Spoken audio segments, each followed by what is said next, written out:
A punch can shatter a planet, but it takes a choice to change a destiny.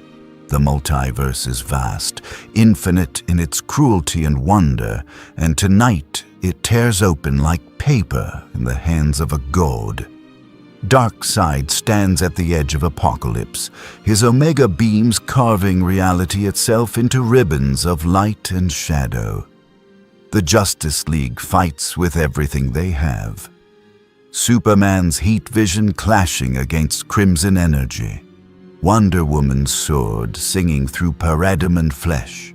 Flash vibrating through dimensions to find an escape route that doesn't exist. Batman's voice cuts through the chaos on the comms. We need to retreat now. But Darkseid's laughter is the sound of collapsing stars, and when his eyes flare one final time, the world doesn't just break, it unravels. The League is thrown into a tunnel of screaming color, their bodies pulled apart and stitched back together by forces that shouldn't exist. Superman reaches for Diana's hand. Flash tries to anchor himself to the Speed Force. Green Lantern's constructs shatter like glass. Batman grips his grapnel gun, knowing it's useless, but holding it anyway because a bat always holds on to something. And then, impact. Not the crash they expect, but a gentle landing, as if the universe caught them at the last second and decided not to kill them outright. Superman is the first to stand, brushing dirt off his cape. His eyes scan the horizon and stop. Buildings tower into the sky, but they're wrong. Rounded, capsule-shaped, with logos he doesn't recognize. Flying cars zip past overhead. A dinosaur, a living, breathing dinosaur, wanders down the street with a saddle on its back, ridden by a kid eating ice cream. Batman's cowl tilts slightly as he processes the impossibility. We're not in Kansas, or Gotham, or anywhere logical. Wonder Woman's hand instinctively goes to her sword. This world feels alive, more than ours did. The energy here, it hums. Flash vibrates in place, anxiety bleeding through his usual humor. Guys, I just tried phasing into the Speed Force. It's there, but it feels different, like someone stirred sugar into my coffee. It works, but it's wrong. Green Lantern's ring flickers, scanning the environment. Rings go in haywire. It's detecting energy signatures I've never seen. Biological, atmospheric, geological. All of it is saturated with something. Not magic, not science. Something in between. Superman's super hearing picks up 1,000 conversations at once. But the language is the same. Earth's language. Japanese, English, scattered dialects. This is Earth. But it's not there. Earth. A woman with blue hair exits a building marked Capsule Corporation, talking on a phone that looks 30 years more advanced than anything Wayne Industries ever produced. She glances at the League, raises an eyebrow and keeps walking. Like superheroes in capes are boring here. Batman's jaw tightens. That reaction tells him everything. We're not the strangest thing this world has seen. Before anyone can respond, the sky shifts. Not darkens, shifts. The blue deepens into violet, and a presence descends that makes Superman's knees buckle for just a fraction of a second. He's felt power before. Darkseid, Doomsday, even the wrath of Zeus. But this is different. This isn't malice. It's weight. The weight of a universe looking down and deciding whether you're worth its time.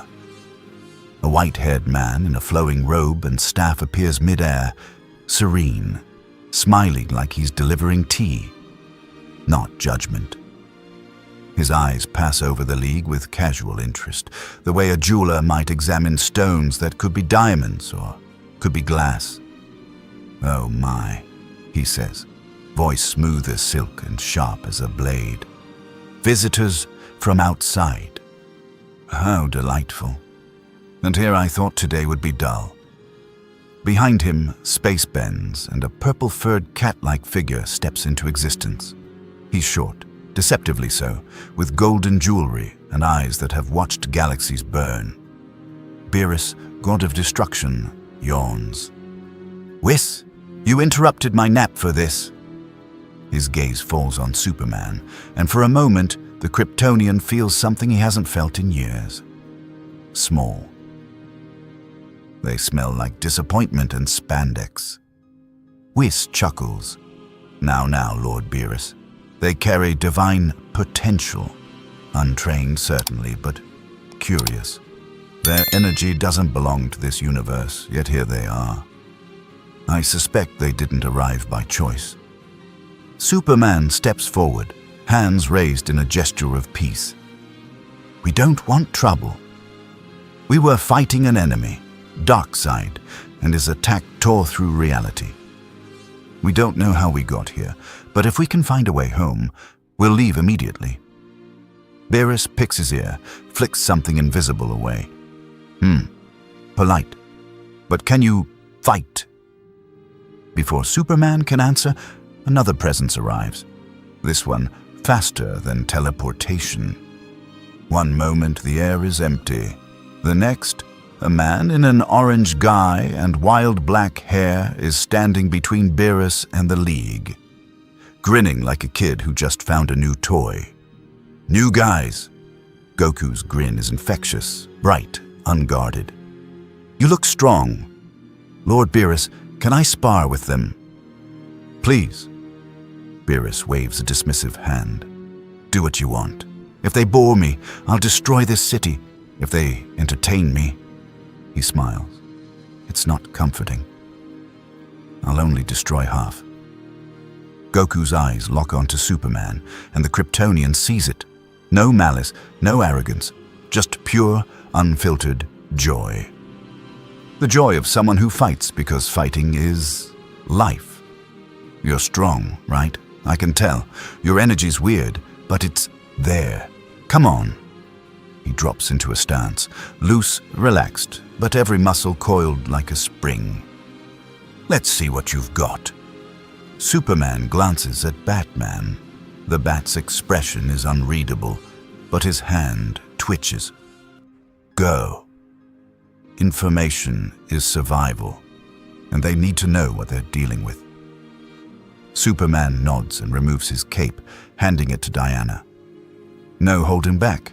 Goku's grin widens. "Not unless you want me to." And just like that, the world tilts on its axis again. Not because of Omega beams or alien invasions, but because for the first time in his life, Superman isn't sure if he's the strongest person in the room. Goku's aura flickers. White, calm, welcoming. And Superman realizes with cold certainty, this man has no idea how terrifying he is. Batman's voice is a whisper, meant only for Diana and Hal. "Watch everything. Record everything. We're not in our world anymore, and if we want to survive..." His eyes narrow behind the cowl. "We need to learn the rules before they kill us with them. If you love Dragon Ball stories where every punch has weight, every silence has meaning, and every transformation is earned, smash subscribe. Drop your dream crossover below. Who deserves their moment? Let's make legend." The first punch tells Superman everything he needs to know. Goku doesn't wind up, doesn't telegraph, doesn't posture. He just moves. One moment he's 10 feet away. The next, his fist is an inch from Superman's face. Stopped only because the Kryptonian's reflexes kick in at the last possible microsecond. The shockwave flattens grass for 50 yards. Superman counters with a jab that could crack a moon. Goku blocks it with his forearm, skids back 3 feet, and his grin somehow gets wider. Yeah, that's it. You are strong. They trade blows and the world shakes. Each impact is a thunderclap, each movement a blur even to Flash's eyes. Superman throws a haymaker. Goku ducks under it, taps Superman's ribs with a palm strike that feels like getting hit by a freight train wrapped in silk. The Kryptonian gasps, more from surprise than pain. That strike was measured, precise, not trying to kill, but teaching a lesson. I could have hit harder. Superman increases his speed, throws combinations that have shattered Kryptonian war machines. Goku weaves through them like water, his body moving on instinct, and suddenly Superman realizes. This man isn't thinking, he's feeling. Reading every muscle twitch, every shift in weight, every breath. It's not a fight, it's a conversation, and Superman is learning a language he didn't know existed. Then Goku's hair flickers. Just for a second. Black to gold. His aura ignites, golden, blazing, alive.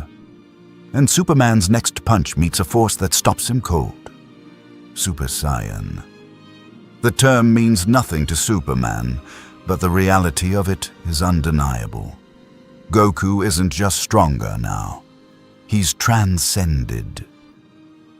The air hums with energy that makes Superman's cells vibrate in resonance, like his Kryptonian biology is recognizing something divine. Goku lands a punch to Superman's gut, not full force, but enough. The Kryptonian doubles over, coughs, and for the first time in years, feels outmatched. Not by cruelty, not by hatred, but by someone who simply exists on a level Superman is still climbing toward.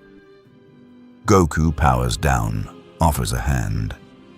You're tough, way tougher than most people I've fought at base level. If you trained here for a while. His eyes gleam with honest excitement.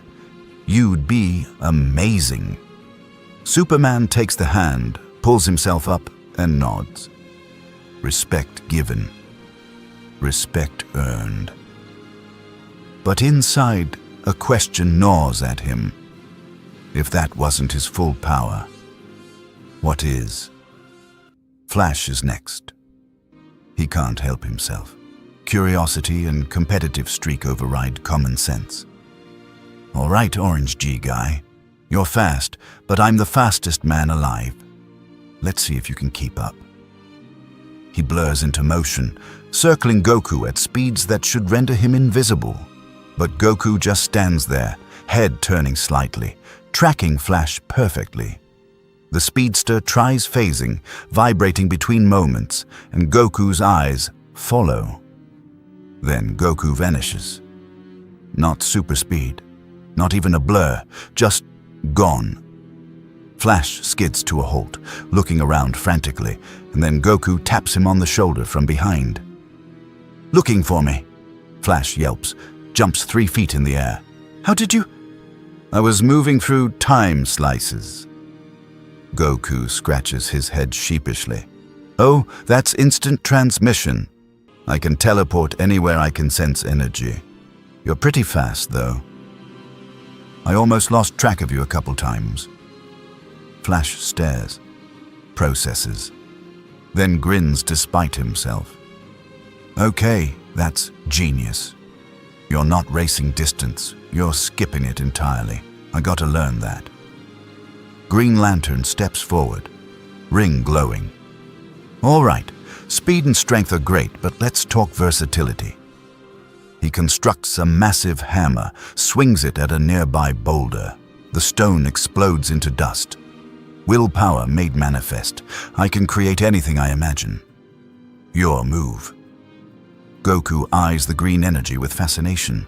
Whoa, that's like Ki, but different. Yours is from your mind? Hal nods. Willpower. The stronger my resolve, the stronger my constructs. Goku grins. That's awesome. So if I do this, He raises a hand, and a sphere of blue energy forms in his palm, crackling with raw power. We're kinda similar.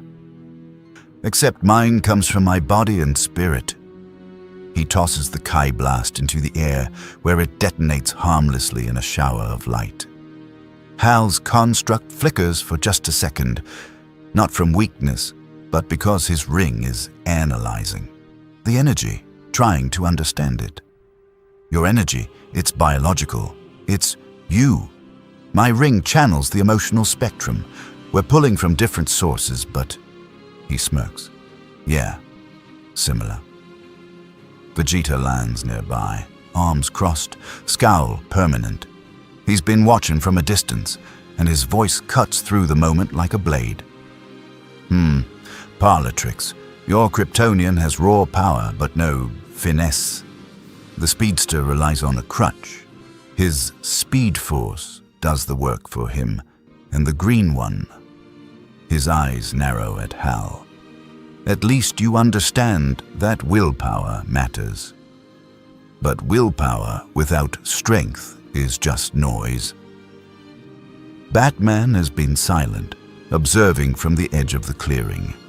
He steps forward now, cape billowing despite no wind. You're Vegeta, the prince if I'm reading body language and context correctly. You're not impressed by us. That's fine. We're not here to impress. We're here to survive and return home. Vegeta's eyes lock onto Batman, and something shifts. This human has no energy signature, no power, no aura. By every metric that matters in this universe, he's nothing. And yet he stands there, unflinching, staring down a being who could vaporize him with a thought. Vegeta's scowl deepens. You're different from the rest. No power, no energy, just audacity. He steps closer, looking down at Batman. Tell me, human, why are you even here? What can you possibly do in a world of gods? Batman doesn't blink. I survive, I adapt, and I make sure the gods remember that intelligence doesn't need power to be dangerous. For a long, tense moment, Vegeta says nothing. Then he snorts, turns away. Tush, you've got spine. I'll give you that. But spine doesn't stop a Q blast. If you want to survive here... He glances back over his shoulder. You'd better learn fast. Because the next enemy won't be as polite as Kakarot. Wonder Woman steps forward and the energy shifts again. She doesn't ask for a spar. She doesn't posture. She simply draws her sword, plants it in the ground, and meets Vegeta's eyes. You speak of strength and willpower. I am Diana of Themyscira, warrior of the Amazons, daughter of gods. If you wish to test me, her hand rests on the hilt. I will not disappoint. Vegeta's scowl cracks, just slightly into something that might be a smile. Finally, a warrior who doesn't flinch. He drops into a fighting stance. Let's see if you're worth the title. Princess. They clash, and the clearing erupts. Vegeta throws a punch that could shatter steel. Diana blocks with her bracers, and the impact creates a shockwave that splits the clouds overhead. She counters with a kick, fast and brutal, and Vegeta barely dodges, her boot carving a trench in the ground where his head was a millisecond before. They separate, and Vegeta is no longer scowling. He's grinning. You're strong. Really strong, and you don't hesitate. He wipes a trickle of blood from his lip. Her bracer caught him on the last exchange. Good. I hate fighting cowards. Diana sheathes her sword, nods once. You have my respect, Prince Vegeta. In my world, warriors like you are rare. Vegeta snorts, but the edge is gone from his voice. Don't get sentimental. Respect is earned, not given. He glances at the rest of the League. Your Kryptonian has potential. The Amazon is worthy.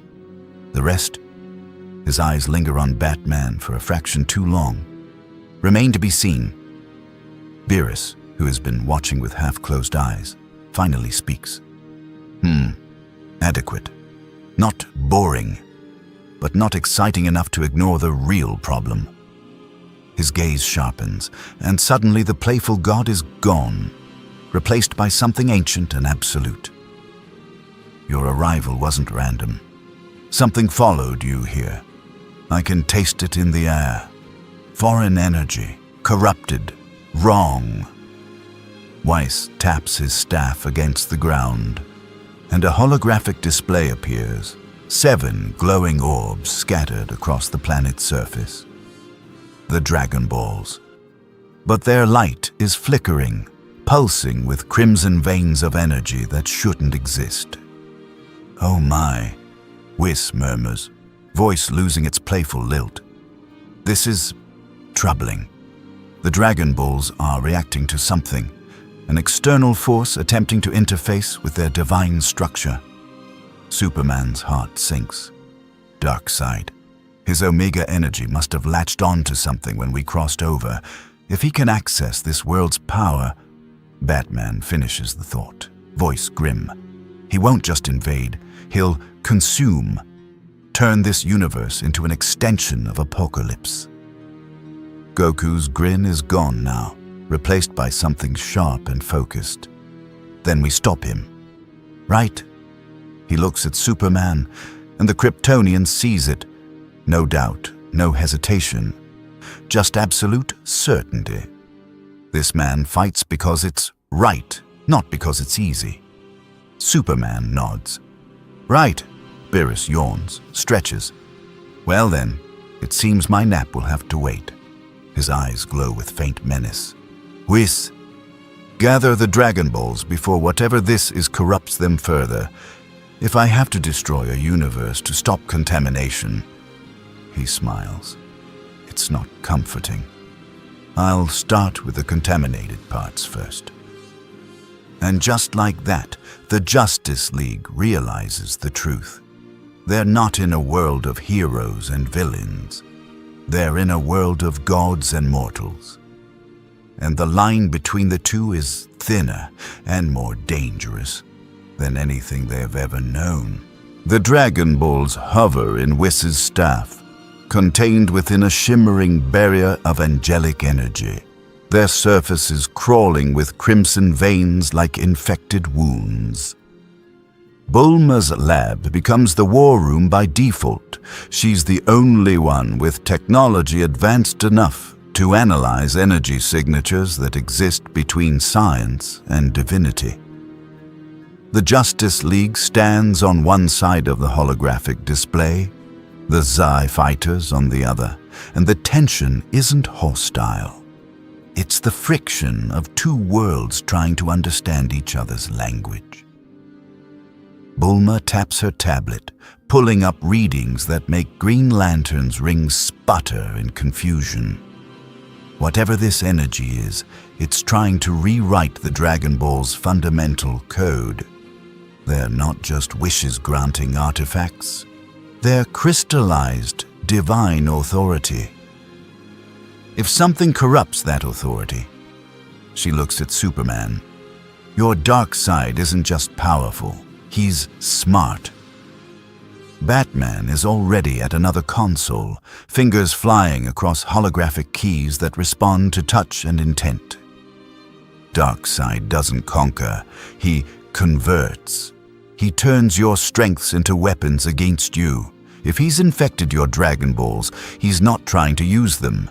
He's turning them into a beacon. Vegeta leans against the wall, arms crossed. A beacon for what? Batman's cowl tilts toward him. For himself, he's creating a doorway, and when he steps through, Wonder Woman finishes, hand on her sword. He won't come alone. Goku scratches his head, frowning in that way that makes him look younger than he is. So we just gotta stop the door from opening, right? Smash it before it's finished? Whis hums thoughtfully.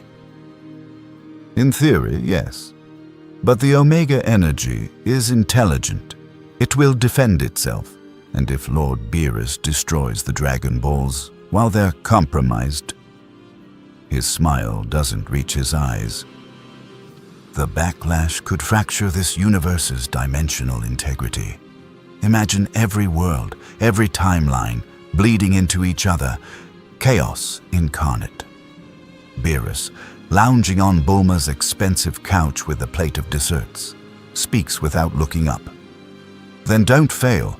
I'd rather not paperwork that mess with Zeno. Flash vibrates nervously. No pressure or anything. Superman steps forward, drawing everyone's attention. We need information. How does this Omega energy work in your universe? What are its limits? Whis taps his staff, and the hologram shifts, showing a three-dimensional map of Universe 7's energy structure. Your universe operates on different principles than ours. Here, energy is biological. Chi flows through living beings, growing with discipline and spirit.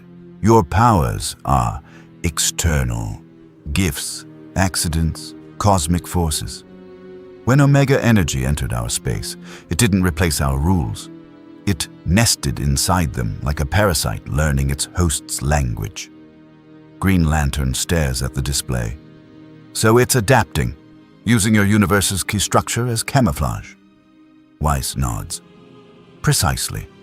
Which means, to find it, one must sense beyond normal key. Detect the absence of life within the energy.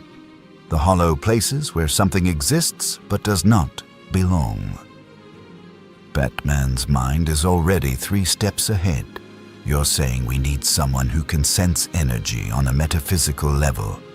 Someone trained to feel the difference between authentic and artificial. Every eye in the room turns to Goku. He blinks. Why is everyone looking at me? Vegeta snorts. Because you're the only idiot here who perfected Ultra Instinct, Kakarot. If anyone can sense something that shouldn't exist, it's you. Goku rubs the back of his neck, embarrassed. I guess. But Ultra Instinct isn't something I can just turn on. It happens when I stop thinking and just feel. Batman files that information away. Combat meditation, instinctual response, the removal of conscious thought. Then we create conditions where you have to feel, where thinking won't work. He looks at Superman. We need a controlled fight, high intensity but non-lethal. Goku reaches this Ultra Instinct state, scans for the Omega signature, and we triangulate its source before it fully manifests. Beerus perks up, dessert forgotten. Oh? You're suggesting I get entertainment and intelligence gathering in one package? I approve.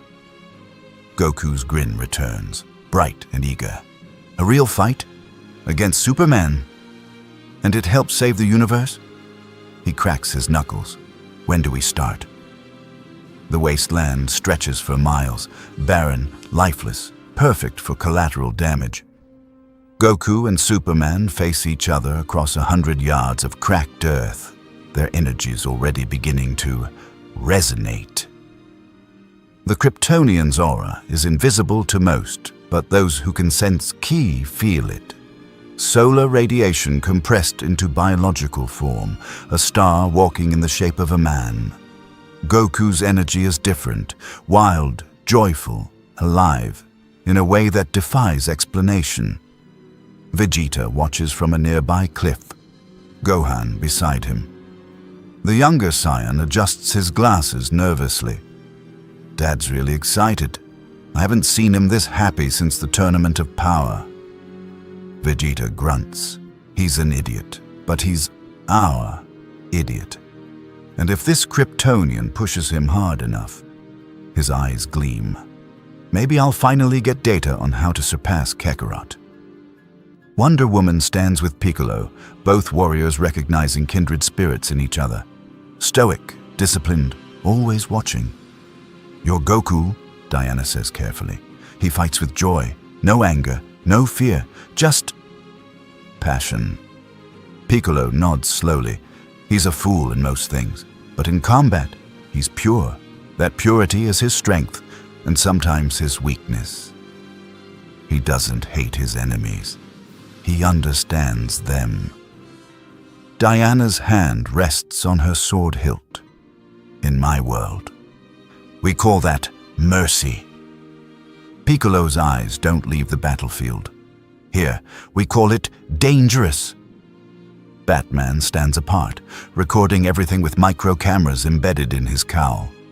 Flash hovers beside him, vibrating with nervous energy. You really think this'll work? Making them fight to unlock magic sensing powers. Batman's voice is flat, certain. Goku's power activates under pressure. Superman's biology adapts to challenges. Put them together, push them to their limits, and we'll either get the information we need, his eyes narrow, or we'll learn exactly how powerful this universe's warriors truly are. Either way, we learn. Green Lantern constructs a protective barrier around the observation area, instinct more than necessity. That Vegeta guy, he's watching Superman like a hawk. Batman nods. He's analyzing weaknesses. Tactical assessment. He's a warrior and a strategist. Underestimating him would be fatal. On the battlefield, Whis raises his staff. Combatants ready. The rules are simple. Fight until Goku achieves Ultra Instinct or until one of you cannot continue. Lord Beerus will intervene if things become too destructive. He smiles. Do try not to obliterate the continent. I rather like the local cuisine. Beerus yawns from his floating throne of divine energy. Begin, and make it interesting. Goku and Superman move as one. The first collision isn't technique, it's force. Two fists meet in the center of the wasteland. The ground beneath them ceases to exist. Vaporized in a spherical crater that expands for a quarter mile. They separate, reassess, and charge again. Superman fights with precision, each punch placed perfectly, each movement economical.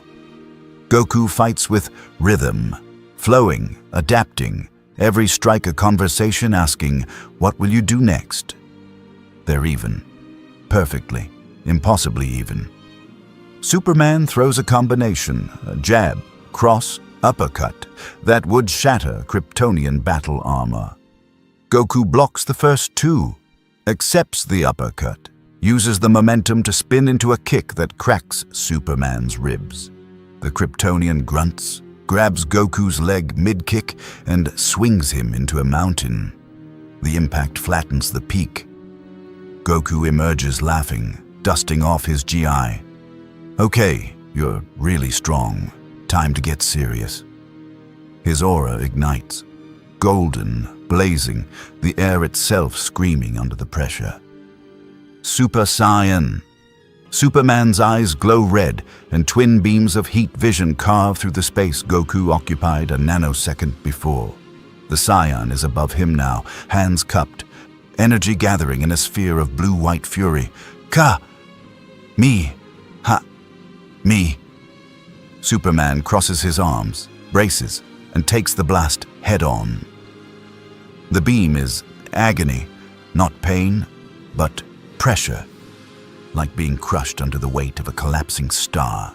His feet carve trenches in the earth as he's pushed back, back, back. And then he roars, solar energy flooding his cells, and he walks forward through the Kamehameha wave. Goku's eyes widen in delight. No way! You're pushing through it! He increases the output, and Superman increases his resistance, and for 10 glorious seconds they're locked in a stalemate of pure, distilled power. Then Goku stops the beam, vanishes via instant transmission, and appears behind Superman with a double-axe handle strike that drives the Kryptonian into the ground hard enough to create a secondary crater. Superman erupts from the Earth, tackles Goku at supersonic speed, and they tumble through the air, trading blows faster than most eyes can track. Vegeta's scowl deepens into something almost respectful. The Kryptonian adapts quickly. He's learning Kakarot's rhythm. Gohan nods. And Dad's having fun. He's not trying to win. He's trying to understand Superman's limits. Wonder Woman watches the sky light up with clashing energies. They're not enemies, they're mirrors. Piccolo grunts. Let's hope the mirror doesn't shatter. And in the space between punches, in the microseconds where breath meets intent, Goku feels it. A flicker of something wrong. Not Superman, not the battlefield, but beneath everything, a hollow note in the universe's song. His eyes flash silver for just a moment. Ultra instinct stirs, not fully awakened, but aware. And in that awareness, he senses it, Omega energy, coiled like a serpent in the shadow of the Dragon Balls, watching. This fight with hunger. Goku's grin fades. His voice cuts through the chaos, calm and cold. Found you. The sky doesn't darken. It bleeds. One moment, the sun hangs bright over the wasteland. The next, it's filtered through a crimson haze that tastes like copper and ash. Goku and Superman stop mid-strike, fists inches apart, both sensing the wrongness that suddenly permeates the air. The Dragon Balls, contained in Whiss's barrier back at Capsule Corp, begin to scream. Not sound, sensation. A psychic wail that makes every living thing within 50 miles clutch their heads in sudden, inexplicable dread. Bulma's equipment explodes in showers of sparks. Alarms blare. The holographic display flickers, dies, and reforms, showing something impossible. The Dragon Balls are moving on their own, pressing against Whiss's barrier like animals trying to escape a cage. Whiss's expression loses all trace of amusement. His staff glows brighter, reinforcing the containment, but even his angelic energy struggles against whatever force is pulling at the artifacts. Lord Beerus, we have a problem. Beerus is already standing, dessert plate shattered on the floor. His eyes are flat, cold, the eyes of a god who has ended civilizations for less than this insult. Someone is touching my universe's treasures without permission. The temperature drops 10 degrees from his presence alone. Goku and Superman teleport back, instant transmission and super speed respectively, arriving at Capsule Corp within seconds. The Justice League is already there, weapons drawn, energies flaring. Batman's scanning equipment is going haywire, every sensor redlining simultaneously. The Dragon Balls are trying to summon themselves, he reports, voice tight with controlled urgency.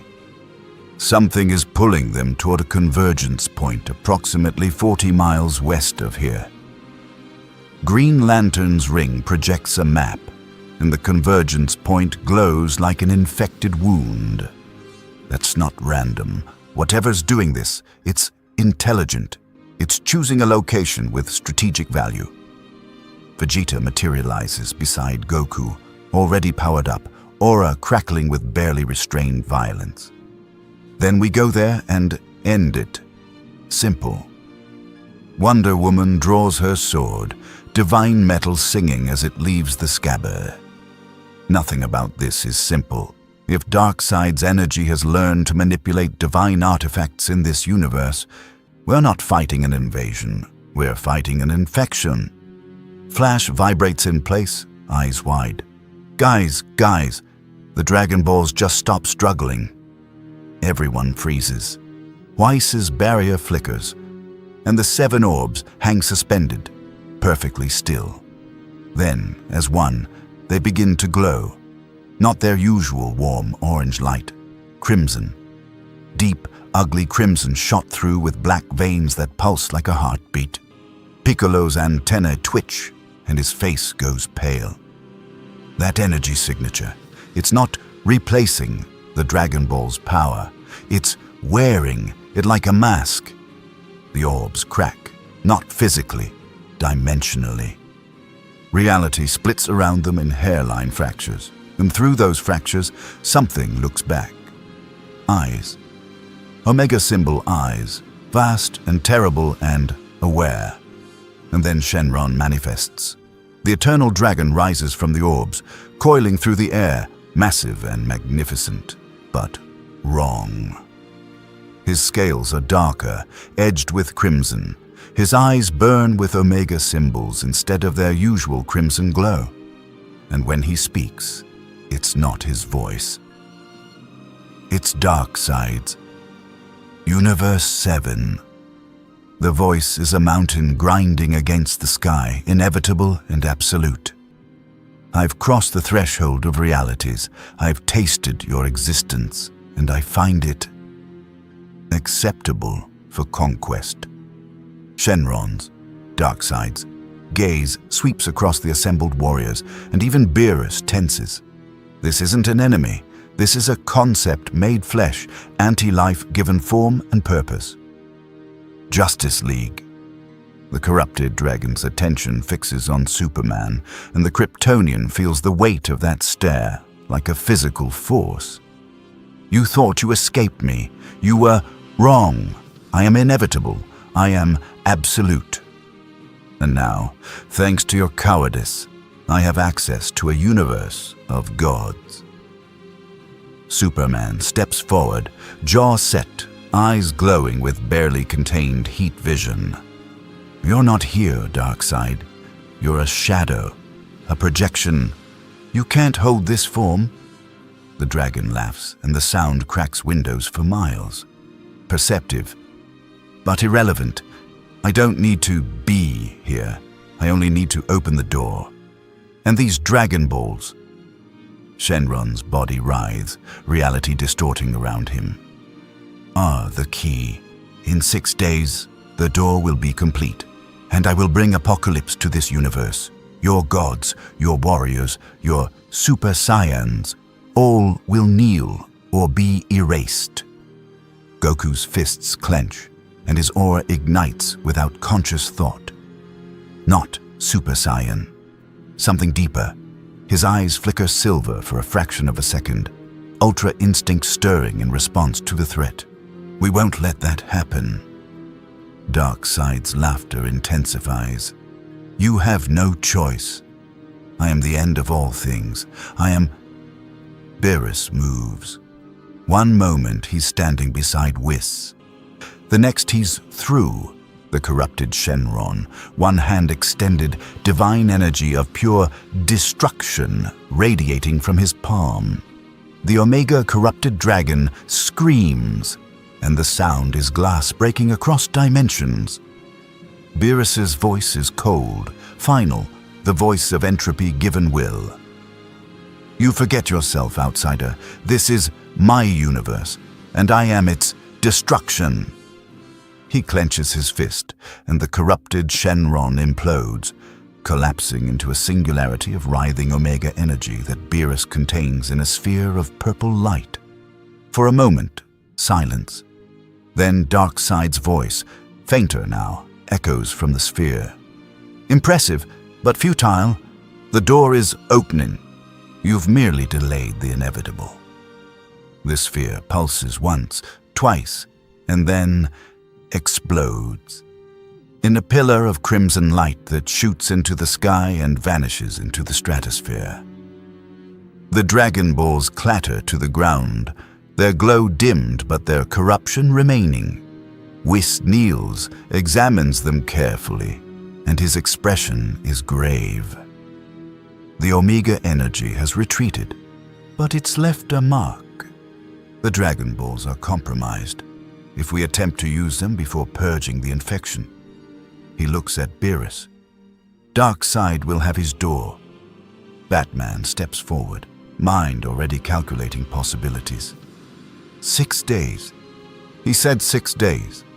That's our deadline. Vegeta's scowl is murderous.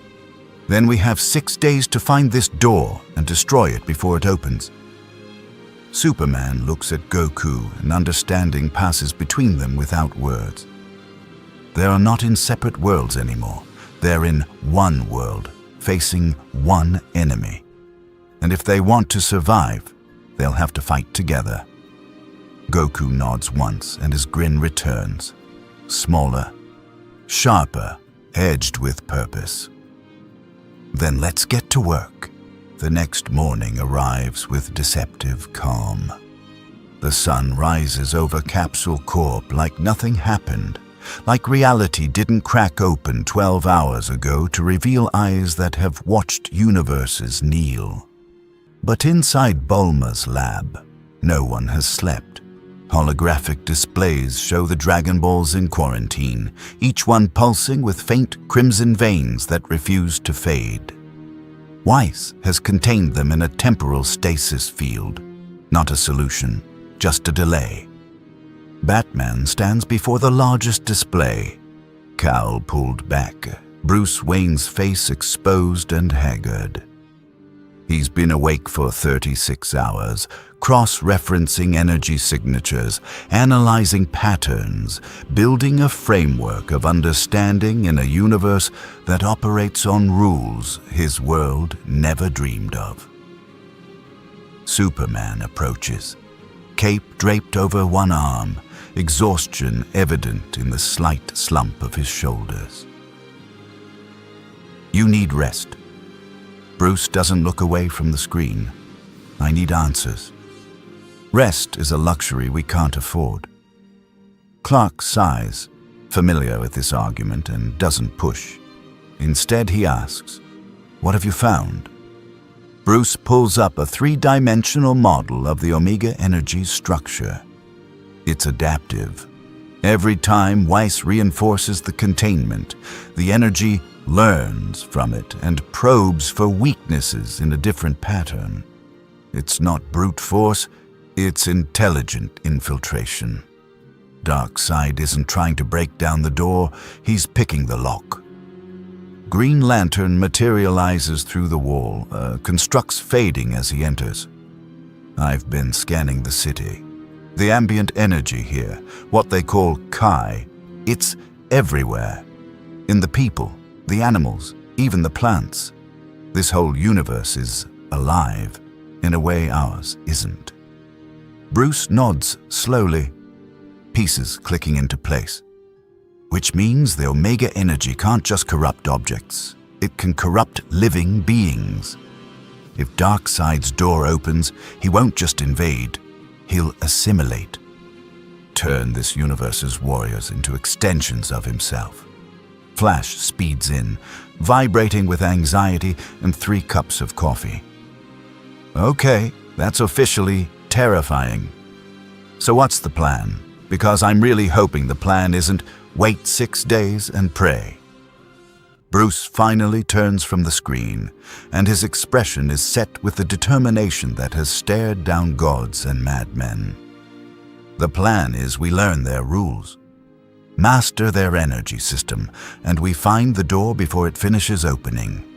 Diana enters, having overheard from the hallway. You're talking about training, learning to manipulate Ki. Bruce meets her eyes. I'm talking about survival. Superman can adapt. His biology already resonates with this universe's energy. You're divine. You have an innate understanding of godly power. Hal's ring channels will power, which is conceptually similar to Ki. Barry can learn temporal applications. He pauses.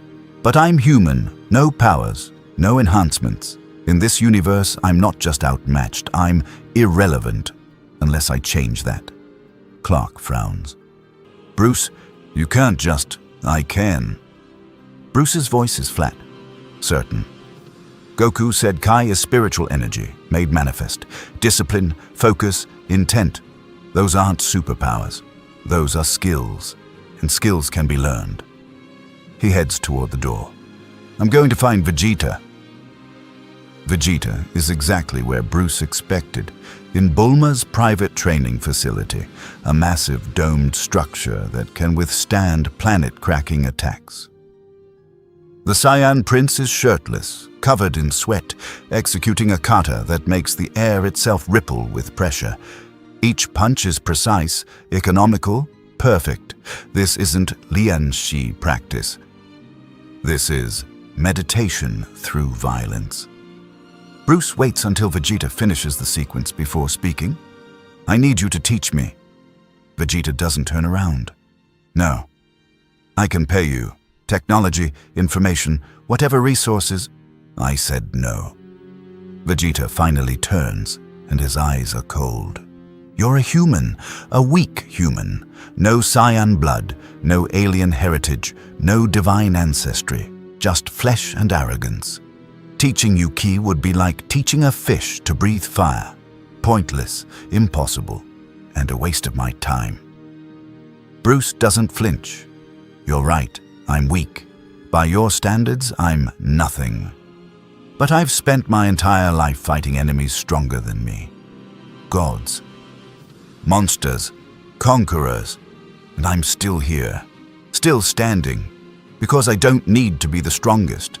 I just need to be smart enough to survive. Vegeta's scowl deepens. Smart doesn't stop a Ki blast. No, but smart can dodge one. Smart can find the opening in your defense. Smart can turn your strength into a weakness. Bruce steps closer, and there's no fear in his eyes. Just cold, absolute certainty. You dismissed me because I have no power. But I've survived in a universe of powered beings my entire life. I've fought Superman, Wonder Woman, Flash, beings who could kill me with a thought. And I've won. Not through strength, through understanding. Vegeta stares at him, searching for weakness, for doubt, for anything that would justify dismissal. He finds nothing. The human's eyes are empty of fear. Not because he's brave. Because he's already calculated the risk and accepted it. You'd die in 10 seconds against a real opponent, Vegeta says, but there's less conviction in his voice now. Bruce's expression doesn't change. Then teach me to survive, 11. Silence stretches between them, broken only by the hum of the facility's energy systems. Then Vegeta does something unexpected. He laughs. Not mockery. Recognition. You're either the bravest human I've ever met, or the most suicidal. He crosses his arms, considering. Fine, I'll teach you. But understand this, I won't hold back. I won't coddle you. You will break bones. You will bleed. And if you can't handle that, then you're useless to me in this universe. Understood? Bruce nods once. Understood. Vegeta's grin is sharp, predatory. Good. We start now. Drop and give me 1,000 push-ups. Bruce removes his cape, his utility belt, everything that defines Batman, and gets into position. He starts. At 200, his arms are shaking. At 500, his vision blurs. At 800, he collapses. Vegeta watches impassively. Get up. Bruce gets up, continues. Collapses again at 963. Vegeta's voice is cold. Get up. Bruce gets up, finishes the set. Collapses again, chest heaving, muscles screaming. Vegeta nods once. Acceptable. Now, 1,000 sit-ups. Bruce looks up at him, sweat pouring down his face, and something in his expression makes Vegeta pause. It's not determination, it's emptiness. The look of a man who has stared into the abyss so many times that pain is just noise. Bruce begins the sit-ups. 3 hours later, Bruce can barely move. Every muscle in his body is on fire. Vegeta has pushed him through exercises that would hospitalize Olympic athletes, and Bruce has done them all without complaint, without hesitation, without stopping. Now he sits in the center of the training floor, cross-legged, back straight despite the agony, as Vegeta paces around him. Kai isn't strength, Vegeta explains, and there's something almost respectful in his tone now. Strength is a result of Ki, not the source. Ki is life energy, spiritual energy, the force that binds your will to your body. Every living thing has it, even you.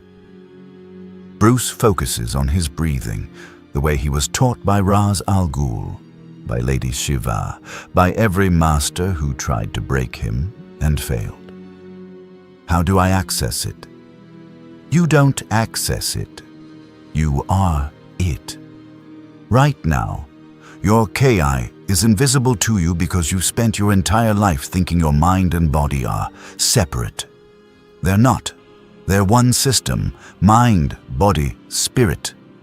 All the same energy, just flowing through different channels. Vegeta stops pacing, kneels in front of Bruce. Close your eyes. Breathe, not with your lungs, with your center. Feel the energy in your core, just below your navel. That's where Ki pools in humans. Don't force it. Don't think about it. Just feel. Bruce closes his eyes. For long minutes, nothing happens. Then, a flicker, not sight, not sound, but awareness. A warmth in his center, faint as candlelight, fragile as spider silk. His eyes snap open in surprise, and the sensation vanishes. Vegeta smirks. You felt it. Good. That's more progress than most make in a week. You're stubborn. Human. That's worth something here. He stands, offers a hand. Come back tomorrow. We'll do this again. And again. And again. Until your body remembers what your mind keeps forgetting. Bruce takes the hand, lets Vegeta pull him to his feet. His legs nearly give out, but he stays standing. Thank you. Vegeta snorts. Don't thank me. If you survive this training, you'll curse me. But you'll be alive to do it, and in this universe against enemies like Darkseid. His expression darkens. That's the only victory that matters. Bruce limps toward the exit, every step agony, and Vegeta calls after him. Human, one more thing. Bruce turns. Vegeta's scowl has shifted into something that might, in a certain light, be approval. You're stubborn, reckless, probably insane. A pause. Good. You'll fit in just fine. The attack comes on the third day, at dawn, when the world is still caught between darkness and light. Superman is meditating on the roof of Capsule Corp. Weiss's suggestion, learning to feel energy rather than just sense it, when the sky tears open, not metaphorically. Literally. A vertical slash appears in the atmosphere, bleeding crimson light and wrongness, and from it steps something that makes Superman's Kryptonian biology scream, warnings his conscious mind hasn't processed yet. The Omega construct. It doesn't walk. It manifests. Reality bending around it like space around a black hole. Humanoid in shape, but wrong in every detail. Its body is shadow, given form, crackling with Omega symbols that burn against the air itself. No face, just the twin blazing eyes of Darkseid's will made autonomous. It sees Superman, and Superman feels recognized, not as a person, as a target. The construct moves, and Superman barely gets his guard up before the impact hits like a collapsing star. He's thrown through 3 buildings before he arrests his momentum, heat vision already firing, twin beams of solar fury that would vaporize steel. The construct doesn't dodge. It absorbs the energy, Omega symbols flaring brighter, and when it exhales, the stolen power returns as crimson beams that Superman has to fly to avoid. They carve through the city behind him, vaporizing concrete and steel with casual precision. Wonder Woman arrives first, sword drawn, divine speed carrying her across the city in heartbeats. She doesn't hesitate. Blade meets shadow flesh, and for a moment, the construct recoils. Her sword is truth made steel, blessed by gods, and truth is poison to Omega energy. She presses the advantage, combinations fluid and lethal, and the construct actually retreats 3 steps. Then it learns. Its arm morphs into a blade of solidified anti-life, and when it clashes with Diana's sword, her weapon screams. The divine metal holds, but cracks spiderweb across its surface. Diana's eyes widen. Her sword has cut gods, and this thing is breaking. Flash arrives in a blur of red lightning, vibrating at frequencies designed to phase through solid matter. He passes through the construct, intending to disrupt its molecular structure, and screams. The Speed Force rejects the Omega energy. Like oil and water, they can't coexist. Barry is thrown out of the construct's body, smoking, his costume charred, and he collapses 20 yards away, convulsing. Barry! Green Lantern descends, ring blazing, constructs forming faster than thought. Chains, hammers, cages, missiles, everything in his considerable arsenal. The construct is contained for exactly 4 seconds. Then the Omega symbols pulse, and Hal's constructs don't shatter. They corrupt. Green light turns crimson, and his own creations turn against him, battering him from the sky. He crashes into a parked car, ring flickering, and the construct turns its attention back to Superman. The Kryptonian charges, every ounce of his considerable power behind a single punch. The impact creates a shockwave that flattens everything within 100 yards. The construct slides back 10 feet. Superman's knuckles are bleeding. He stares at his hand. Invulnerable skin, broken against something that isn't even fully real. The construct tilts its head, almost curious, and then its chest opens like a mouth and screams. Omega energy in a wave that Superman can't dodge, can't block, can only endure. It's not pain, it's erasure. His cells scream as the energy tries to unmake him at a fundamental level, and for the first time in years, Superman feels mortal. Then Goku arrives. No dramatic entrance, no warning. One moment, empty air. The next, a fist wreathed in silver light, through the Omega wave, dispersing it like smoke. Ultra instinct, silver hair, silver eyes, movement that transcends thought. Goku doesn't fight the construct. He flows around it, each strike precise, each dodge inevitable. The construct tries to adapt, tries to learn, but Ultra Instinct doesn't have a pattern to learn. It's pure reaction, and for the first time, the construct is outmatched. Goku's fist connects with the construct's core, and the impact sends it skidding across the ruined street. But it doesn't fall, doesn't break. Goku's expression shifts, not fear, but concern. This thing doesn't fight, it erases. He glances at Superman, who's struggling to his feet. "You okay?" Superman nods, wiping blood from his lip. "I've had worse." "What is that thing?" "Trouble." Vegeta lands beside Goku, already in Super Saiyan Blue, aura crackling with divine ki. It's not alive. No ki signature, It's a void shaped like an enemy. He grins, but there's no joy in it. Finally, something worth destroying. The construct's attention shifts to Vegeta, and for a moment, the two forces regard each other. God versus anti-God, existence versus uncreation. Then they collide, and the world breaks. Vegeta's final flesh meets the construct's Omega beam, and the resulting explosion levels 4 city blocks. Weiss appears in the space between chaos and catastrophe. Staff raised, a barrier of angelic energy containing the blast before it can spread further. His expression is grave. This entity is not merely powerful, it's conceptual. It doesn't destroy matter, it negates existence. If it touches the Dragon Balls in their current state, he doesn't finish. He doesn't need to.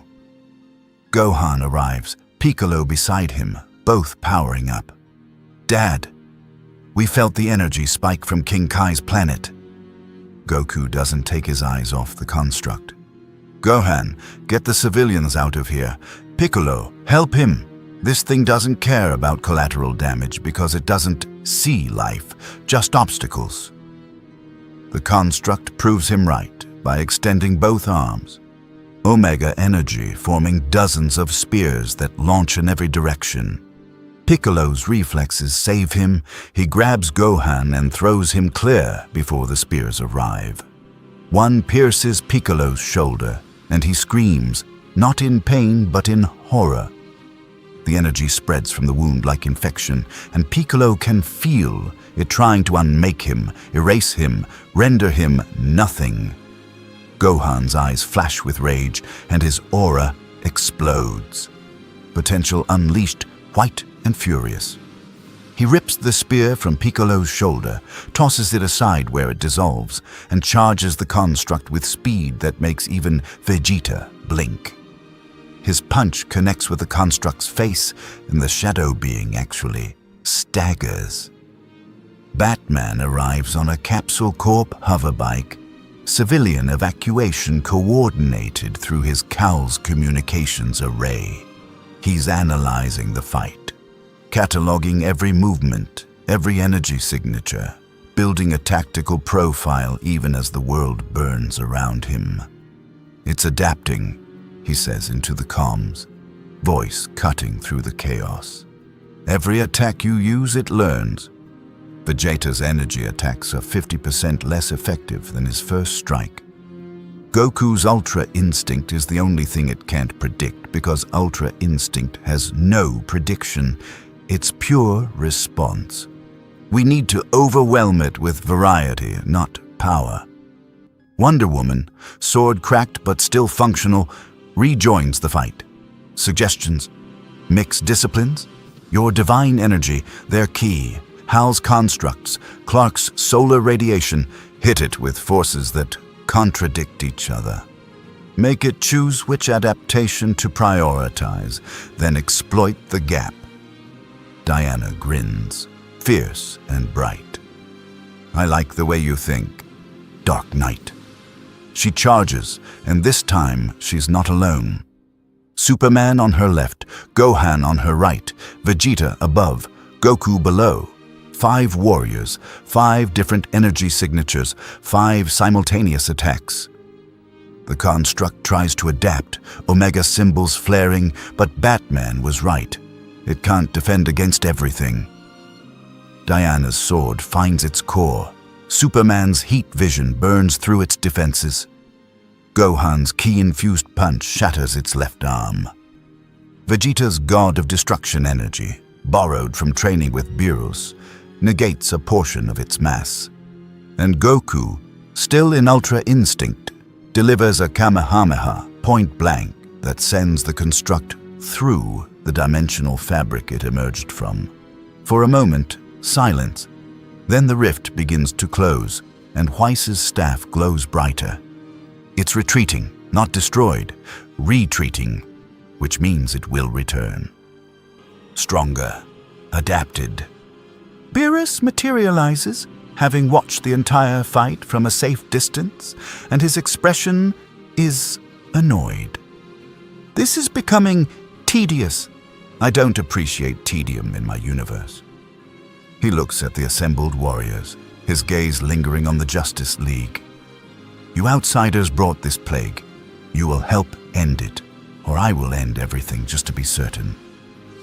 Superman meets his eyes, refuses to look away. We will. I promise you. Beerus holds the stare for a long moment, then yawns. See that you do. I have a nap schedule to maintain. He vanishes. Goku powers down, silver fading to black hair, and approaches Batman. That was smart. The mixing attacks thing. How'd you know it would work? Batman's expression doesn't change. Because I've fought adaptive enemies before. They're dangerous until you realize adaptation itself is a limitation. They can only be what they've learned to counter. Introduce variables they've never encountered, and they hesitate. Hesitation is weakness. Goku grins, and there's respect in it now. You're pretty amazing for a guy with no powers. Batman almost smiles. Almost. I make do. King Kai's planet is absurd. A tiny sphere of rock floating in the afterlife's cosmic expanse, with gravity 10 times Earth's standard. A road that circles the entire circumference in 3 minutes, and a blue-skinned deity who tells terrible jokes while his monkey and grasshopper laugh on cue. Batman stands at the edge of the road, cape rippling under the crushing gravitational pressure, and tries to reconcile the ridiculousness of the setting with the deadly seriousness of his purpose. King Kai adjusts his sunglasses, antennae twitching. So, the human with no energy wants to learn to sense energy. That's like a blind man asking to see radio waves. Batman's voice is flat. Then teach me to be a blind man who knows when the radio is on. King Kai blinks, considers, then laughs. A booming sound that makes Bubbles the monkey cartwheel in delight. Okay, I like that answer. Most people get offended when I call their request impossible. You just reframe the problem. Smart. Scary smart. All right, Bat-Human. Let's see what you're made of. Goku sits cross-legged nearby, having delivered Batman via instant transmission at the Dark Knight's request. King Kai taught me how to sense energy when I first came here. Well, technically I learned it before, but he refined it. Made it so I could feel ki across planets, across universes if I really focus. He grins at Batman. It's easier than you think, and harder at the same time. Batman files that paradox away for later analysis. What's the first step? King Kai hops onto his small house, perching like a gargoyle. The first step is shutting up. Your mind, I mean. Not your mouth. Though that helps too. Kai sensing isn't about thinking, it's about feeling. Your universe trained you to trust data, evidence, logic. Here, logic is noise. You got to feel the universe's heartbeat. Batman sits, mimicking Goku's posture. His body protests immediately. The gravity is crushing, 10 times what he's accustomed to, and maintaining proper meditation form under this pressure is like holding a plank while carrying a car.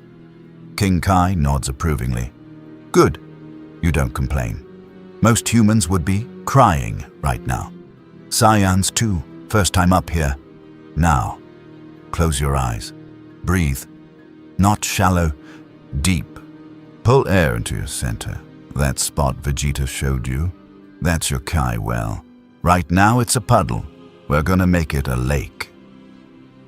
Batman closes his eyes, focuses on his breathing. Counts inhales and exhales the way he did in Nanda Parbat. in the Himalayas, in every monastery and dojo and temple where he sought to master himself. But this is different. Meditation in his world was about control. Controlling fear, pain, emotion, turning them into tools.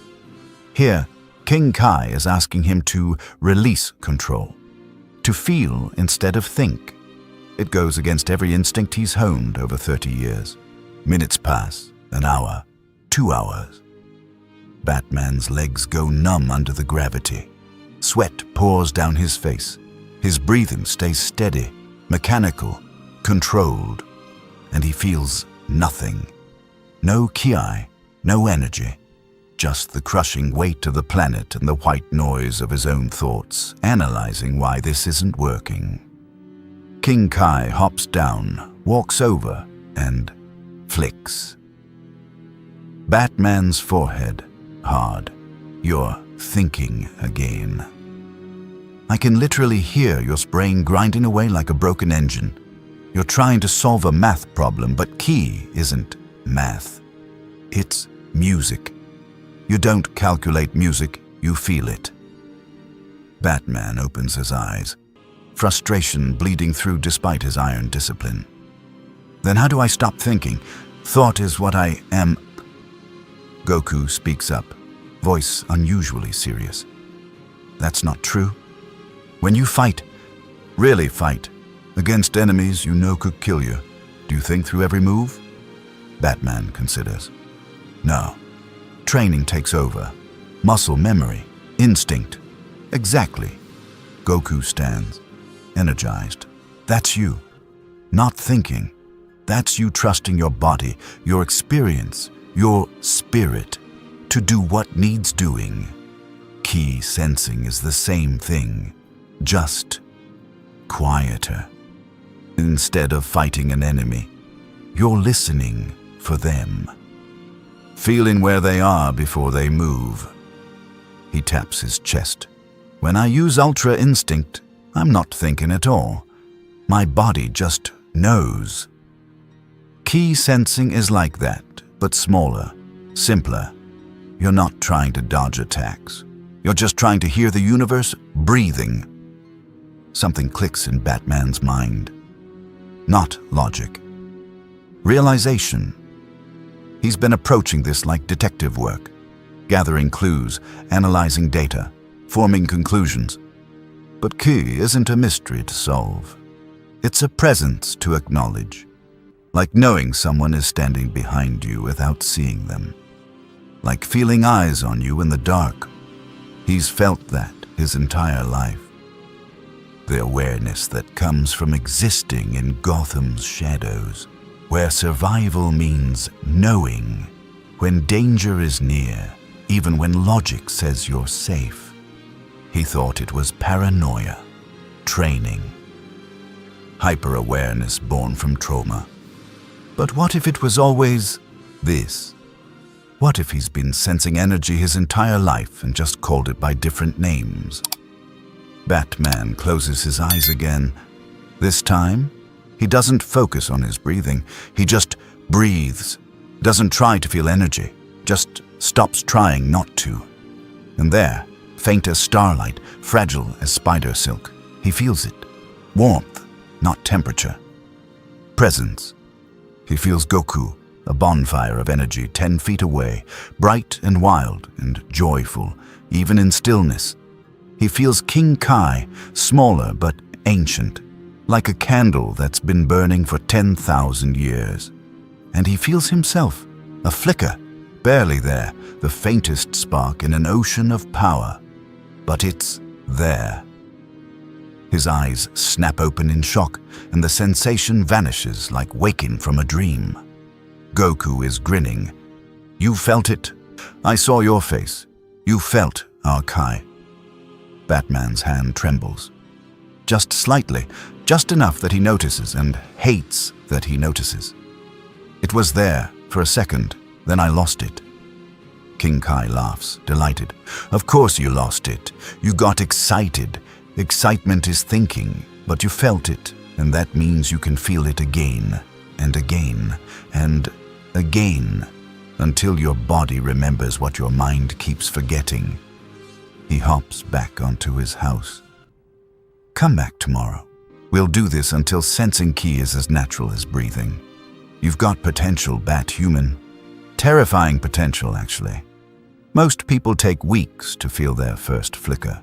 You did it in one session.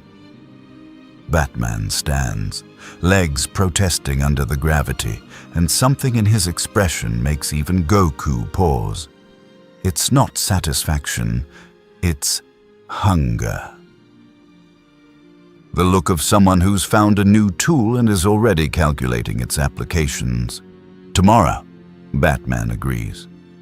Then to Goku, can you bring me back here every day until I master this? Goku nods. Sure, but you know Vegeta's gonna keep training you at the same time, right? You're gonna be exhausted. Batman's expression doesn't change. I've been exhausted my entire life. This is just a new flavor of it. He pauses, and something almost vulnerable flickers across his face. Thank you for bringing me here, for believing I could learn this. Goku scratches the back of his head, embarrassed. Hey, anyone who's willing to try deserves a shot. Besides, his grin returns, mischievous and warm. I kinda like having someone around who thinks as much as you do. Most of us just punch stuff and hope it works out. Having a plan is new. It's fun. Batman allows himself the smallest hint of a smile. Fun isn't the word I'd use, but effective. Yes. Goku raises 2 fingers to his forehead. Ready? Batman nods, and they vanish via instant transmission, leaving King Kai alone on his tiny planet. The deity chuckles to himself, antennae twitching with something like concern. That human, he's got fire in him, the quiet kind, the dangerous kind. He looks up at the swirling cosmos above. I just hope he points it at the right enemies. 4 days of this. 4 days of meditation under crushing gravity, of feeling that fragile flicker of awareness grow from spark to ember. By the 4th day, Batman can sense Goku's energy from across King Kai's planet. By the 5th, he feels it when Goku teleports to Earth and back. And on the 6th day, sitting in Capsule Corp's training facility with his eyes closed, Bruce Wayne feels something impossible. He feels Goku's Kai signature. From space. Across light years, a blazing bonfire of energy that's unmistakable, unique Goku. His eyes open, and his hand is steady now. Vegeta, observing from across the room, notices. You felt him. Kakarot's training with Whis on Beerus's planet. That's 3 galaxies away. Batman nods slowly. I did. Vegeta's scowl shifts into something complicated. Respect mixed with irritation. Congratulations. You're officially no longer useless. Just mostly useless. He turns to leave, then stops. Tomorrow, we train combat applications. You can sense energy. Now you learn to suppress it. Hide your presence. Make yourself invisible to enemies who hunt by key signature. Batman's tactical mind is already racing with possibilities. That would work against the Omega construct. It tracks energy. If I can hide everyone's signatures, then you become the most valuable and support fighter in this universe. Vegeta finishes. Don't get cocky. You still can't throw a punch worth a damn by our standards. But in a war where the enemy hunts gods, he glances back and his smirk is sharp. Being nothing makes you everything. And Bruce realizes with cold certainty, he's no longer just surviving in this universe. He's becoming part of it.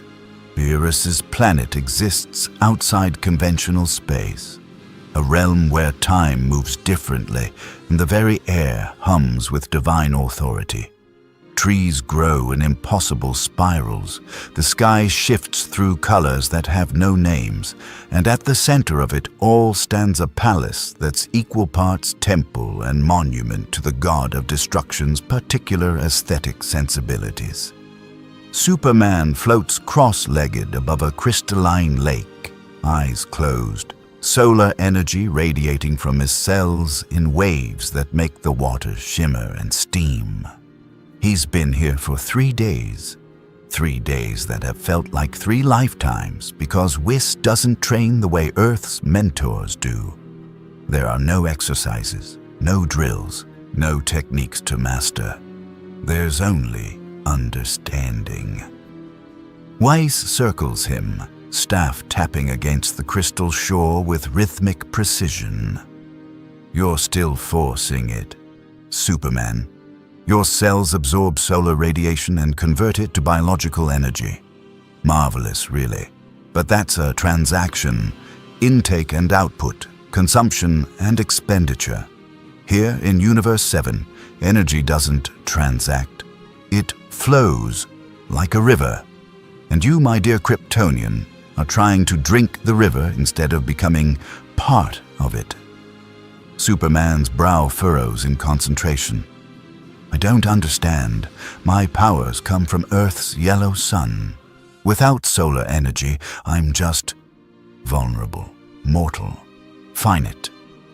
Whis smiles, but there's steel beneath the warmth. Yes, and that's your limitation. You're a battery, however impressive. Batteries run dry. Batteries need recharging. Batteries are dependent. He taps Superman's chest with his staff, and the Kryptonian feels a jolt. Not painful, but clarifying. But what if you weren't a battery? What if you were a conduit? What if instead of storing solar energy, you allowed it to flow through you, drawing from the universe itself? Superman opens his eyes. You're saying I should stop absorbing energy and start channeling it? Whis claps, delighted. Precisely. You see, in this universe, our strongest warriors don't have power. They are power. Goku doesn't store Kai. He generates it infinitely from his spirit. Lord Beerus doesn't accumulate destruction. He embodies it. You've been gifted extraordinary solar absorption, but you've mistaken the gift for the purpose. He gestures to the sky where this realm's sun burns with colors impossible in normal space. That star isn't a resource, it's a partner. Stop taking from it. Start communing with it. Superman looks at the sun, and for the first time in his life, he doesn't see it as a power source. He sees it as alive. A vast, burning consciousness that's been feeding him for decades without asking anything in return. The realization is humbling. How do I commune with a star? Whis taps his staff twice, and suddenly Superman isn't on Beerus's planet anymore. He's in the sun, not metaphorically, literally standing in the heart of nuclear fusion, plasma raging around him in electromagnetic storms that could vaporize planets. But he doesn't burn, doesn't hurt. Because here, in this training dimension, Whis has created, the star recognizes him. He feels its heartbeat, the rhythm of fusion, hydrogen becoming helium, matter becoming energy, death becoming life in an endless cycle. It's not hostile, it's curious. Whis's voice echoes from everywhere and nowhere. Stars are living things, Superman. Not conscious in the way you understand consciousness, but aware. They feel the planets that orbit them, the life that depends on their light, and they choose to shine. Your Earth's sun has been shining for you since you arrived as an infant. It knows you. Superman reaches out, and his hand doesn't touch plasma. It touches connection. The star responds, and suddenly solar energy isn't something he absorbs. It's something he shares. The star offers, he accepts. But now, he gives back. His Kryptonian biology, his experiences, his will. All of it flows into the communion, and the star understands him the way he's beginning to understand it. Whis continues. In Universe 7, our gods train by achieving harmony with their aspect. Lord Beerus doesn't fight destruction. He is destruction, working in concert with the universe's need for entropy. I am an angel, and I exist in harmony with impartiality. Neither creation nor destruction, but the space between where choice exists. You, Superman, have the potential to become something similar, not a solar god in title, but in function. A being who exists in harmony with stellar energy itself. Superman feels it now, the difference Whis described. Before, solar energy was fuel, limited, depleting. Something to ration in long fights or recharge after battles. But this is infinite. Not because he has infinite energy, but because he's connected to a source that generates infinity. He's no longer a cup being filled. He's a channel through which the river flows, his eyes open, and they're different. Still blue, but with a luminescence that wasn't there before. His aura, usually invisible, now radiates a soft golden blue light. Solar energy mixed with something new. Divine Kai, not stolen, not borrowed. Earned through understanding. Whis pulls him back to Beerus's planet, and the transformation is obvious. Superman's presence has changed. Before, he felt like concentrated power, impressive but finite. Now he feels like a promise, like potential without ceiling. Beerus, who's been napping under a tree, cracks one eye open, sniffs the air, sits up. You've stopped smelling like a battery. He stands, walks over, circles Superman like a cat inspecting something potentially interesting. Now you smell like effort, like you've actually learned something instead of just flexing muscles you were born with. He nods once. Acceptable. You're no longer an insult to divinity. Just adjacent to it. Coming from Beerus, it's the highest possible praise. Superman bows, a gesture of genuine respect. Thank you, Lord Beerus, and Whis. I understand now why Goku speaks of you both with such reverence. Whis chuckles. Oh, we're not done yet, dear Superman.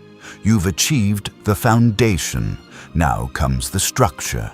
You've learned to channel solar ki fusion. Now you must learn control. Because unlimited power without discipline is just a more impressive way to fail.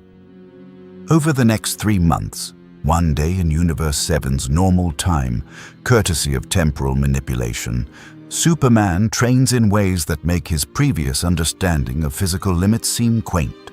Whis teaches him not to punch harder, but to punch precisely. Not to move faster, but to move efficiently. Not to endure damage, but to redirect it. Every lesson dismantles something Superman thought was fundamental.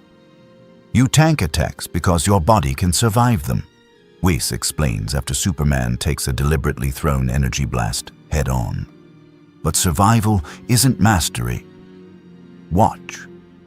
Whis allows Superman to throw a full-power punch. The angel doesn't block, doesn't dodge. He touches. Superman's fist with one finger, and all the kinetic energy vanishes, redirected into the ground where it creates a perfect circular crater. Efficiency. Your body absorbs solar energy beautifully, but you waste it on unnecessary durability when you could be using it for precision. Every hit you tank is energy you're not using to fight smarter. Superman tries again, and again, and again. Fails every time, until the 100th attempt when something clicks. Wise throws another blast. Superman doesn't tank it, he angles.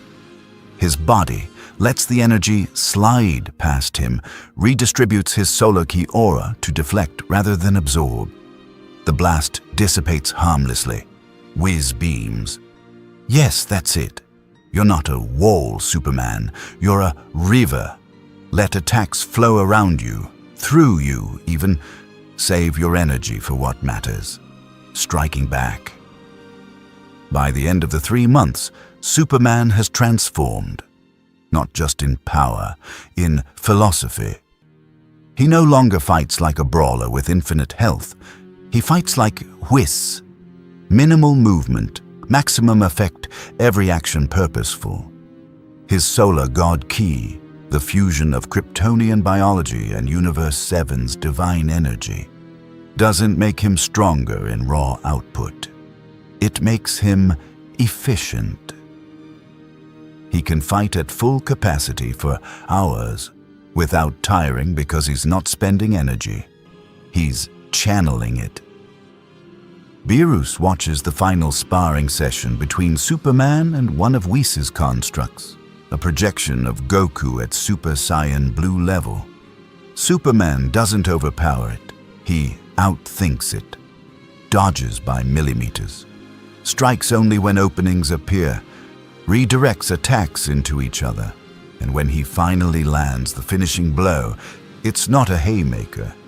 It's a precise strike to the construct's solar plexus that disperses its energy structure instantly. The god of destruction slow claps, sarcastic but genuine. Congratulations, you've graduated from disappointing alien to mildly competent fighter. If you manage not to die against Darkseid's little shadow puppet, I might even remember your name. Superman smiles.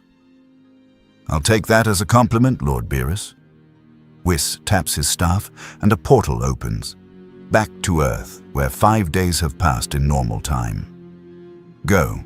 Your friends will want to see the progress. And Superman. The Kryptonian pauses. Yes? Whis' expression is unusually serious. You've learned to flow like water, but remember, even water, given enough pressure, cuts through stone. Don't mistake gentleness for weakness. When the time comes to strike, his staff glows faintly. Strike with everything you are, not everything you have. Everything you are. Superman nods, understanding in his bones what Whis means. He steps through the portal and Beerus stretches, yawning. Think he'll survive? Whis smiles. I think, Lord Beerus, he's going to surprise us. The 6th day arrives with the sky already wrong. Dawn breaks red instead of gold, and every person on Earth who can sense energy feels it. A wrongness spreading like infection through the planet's atmosphere. The Dragon Balls, still contained in Whis' temporal stasis, are screaming again. Not with sound, with inevitability. The door is almost open. Bulma's lab has become a war room. Holographic displays show the convergence point 40 miles west, an abandoned industrial complex that's now the epicenter of dimensional instability. Reality itself is thin there, worn down by 6 days of Omega energy, gnawing at the barriers between universes. Batman stands at the tactical display, cape pooling around him, and his voice cuts through the tension like a blade. We have one shot at this, maybe less. The Omega construct will manifest again, stronger, adapted to every technique we used against it. We can't beat it the same way twice. Superman, returned from his training, stands beside him. His presence has changed. Everyone feels it. The raw solar power is still there, but it's controlled, now flowing instead of radiating. Wonder Woman's hand rests on her sword hilt, the weapon reforged by Bulma's technology, and Piccolo's Ki infusion, divine steel now capable of channeling energy like Goku's spirit bomb. Then we don't fight it the same way. We fight it better. Green Lantern's Ring Project's tactical overlays. I have been studying the Omega Energy's behavior. It adapts to direct confrontation, but it struggles with indirect applications. My constructs work better as tools than weapons. If I build a cage and then Vegeta powers it with God Ki, Vegeta, arms crossed, nods once. The construct can't adapt to my energy if it's filtered through your willpower first. Layered defenses. Not bad, Green One.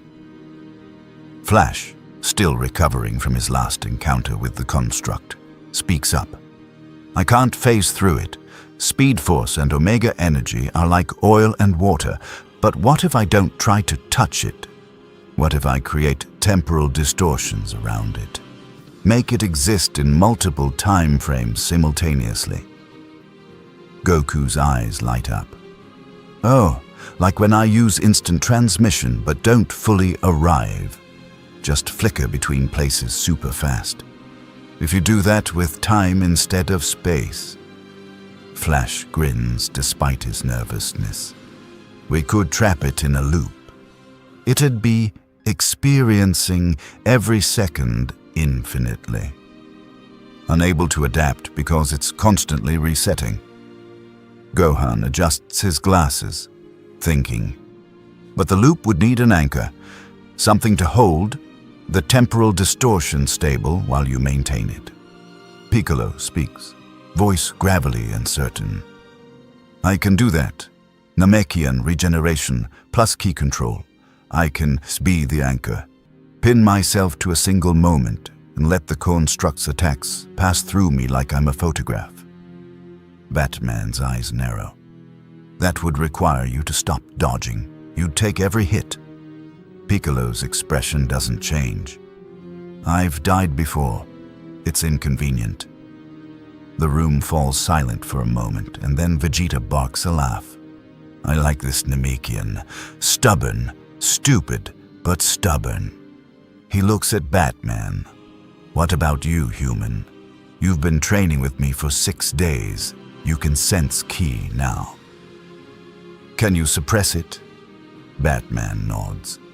I can hide my own signature, and with focus, I can dampen others' energy within a 20-foot radius. Not eliminate, just reduce to background noise. Whis hums thoughtfully. Fascinating.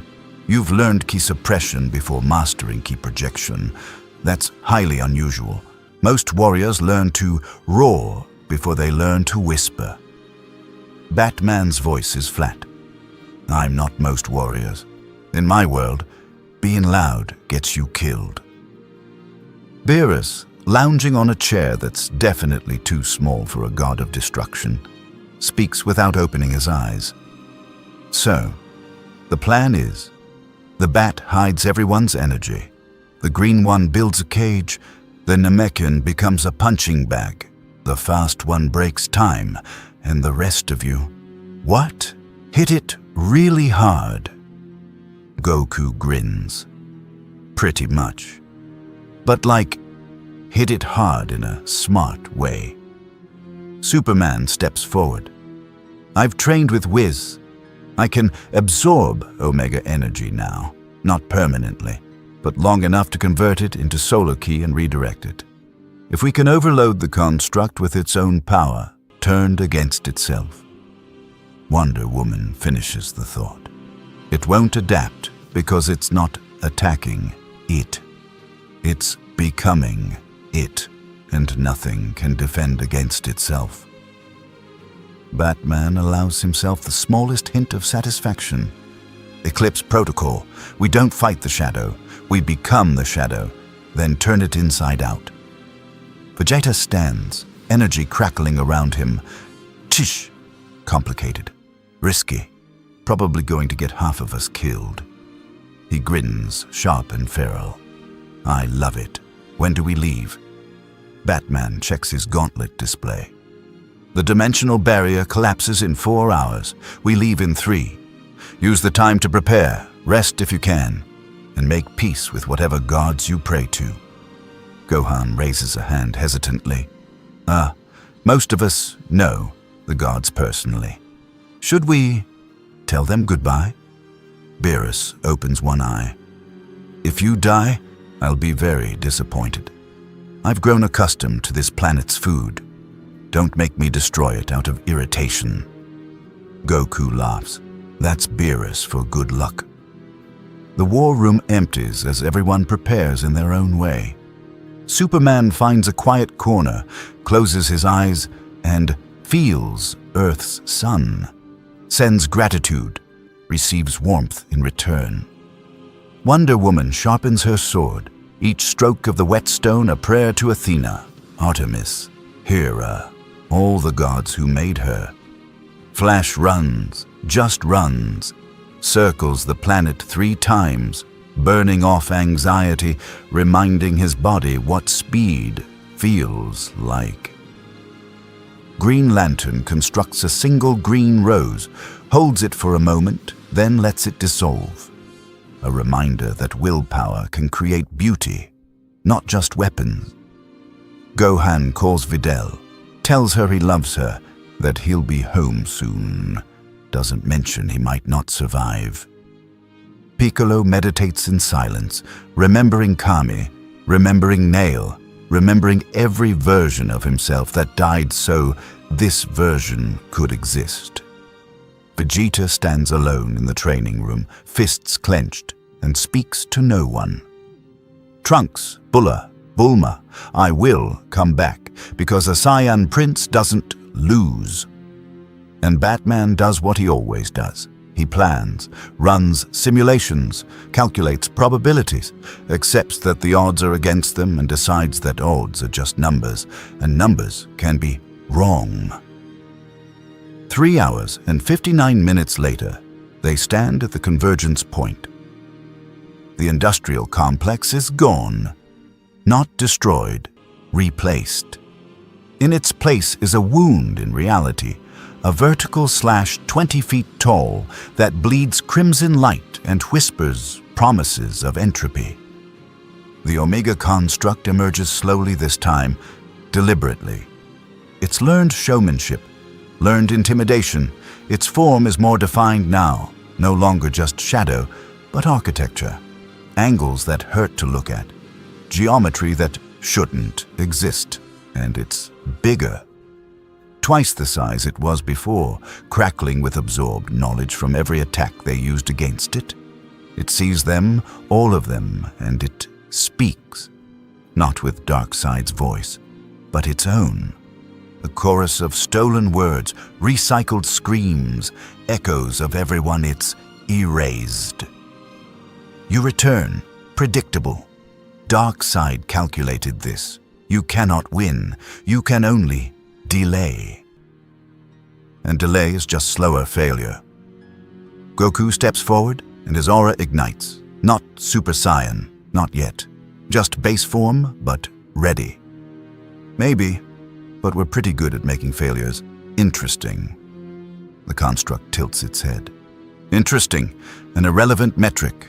You will be erased, converted, made into extensions of Darkseid's will. Starting with Batman activates the suppression field. Instantly, every KI signature within 20 feet vanishes. Not gone, just hidden beneath a blanket of engineered silence. The construct's head snaps toward Batman, but it can't see him, can't sense him. For the first time, it experiences uncertainty. Vegeta moves first, Final Flash already charged, and the beam doesn't hit the construct. It hits around it, carving channels in the ground that Green Lantern immediately fills with constructs. Not cages. Circuitry. Energy pathways that Vegeta's God Ki flows through, creating a network that pulses with divine energy. The construct tries to adapt, but the energy isn't attacking. It's just there. a field of potential waiting to be activated.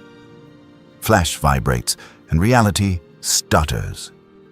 The construct experiences the same moment 7 times simultaneously, each iteration slightly different, each one preventing it from fully processing the now.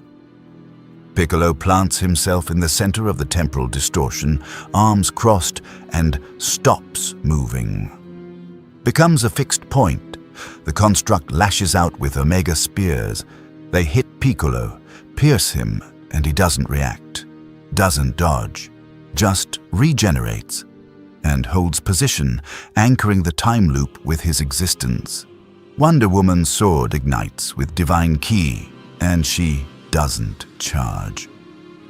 She waits, watches, reads the construct's movements, looking for the pattern beneath the chaos.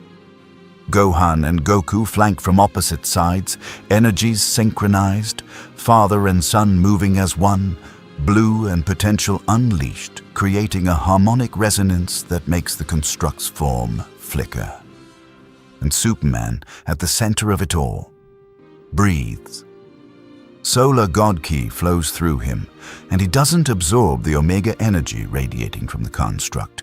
He accepts it, lets it flow into his cells, through his cells, converted from anti-life to solar Ki fusion, and then releases it back at the construct as purified energy.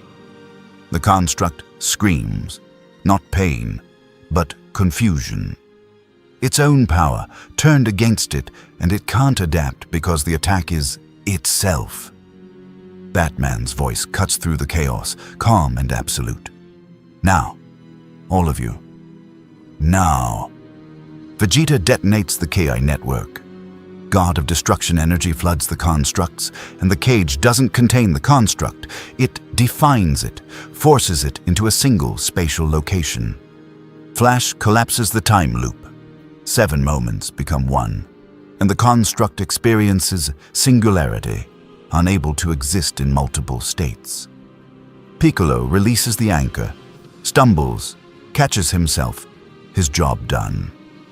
Wonder Woman's sword finds the construct's core, divine truth cutting through uncreation, and she doesn't strike, she binds. Lasso wrapping around the blade, truth and steel merged into one, absolute. Goku and Gohan fire simultaneously. Father-son Kamehameha. Blue and white energies spiraling together, and the construct can't dodge because it's locked in space and time. And Superman, solar God Ki blazing golden blue, doesn't punch the construct. He embraces it, pulls it into himself, accepts every ounce of Omega energy, converts it, purifies it, and releases it as a solar Ki nova that turns night into day for 300 miles. The construct doesn't shatter, it unravels. Thread by thread, erased not by destruction, but by conversion. Anti-life turned back into potential, entropy reversed into possibility. And through the dissipating energy, they see it, the door. Darkseid's gateway, half-formed, incomplete. Beerus appears beside it, having watched the entire battle with divine impassivity. He raises one hand, adequate performance. Now, my turn. He doesn't charge an attack, doesn't power up, just touches the door with one finger, and it ceases. Hakai, erasure. The gateway unravels, collapses, and the dimensional wound heals. Reality stitching itself back together. Silence. Then Darkseid's voice, faint and fading echoes from the closing rift. Impressive, but this was merely a test. I know your strength now, your techniques, your limits. Next time, the voice becomes a whisper.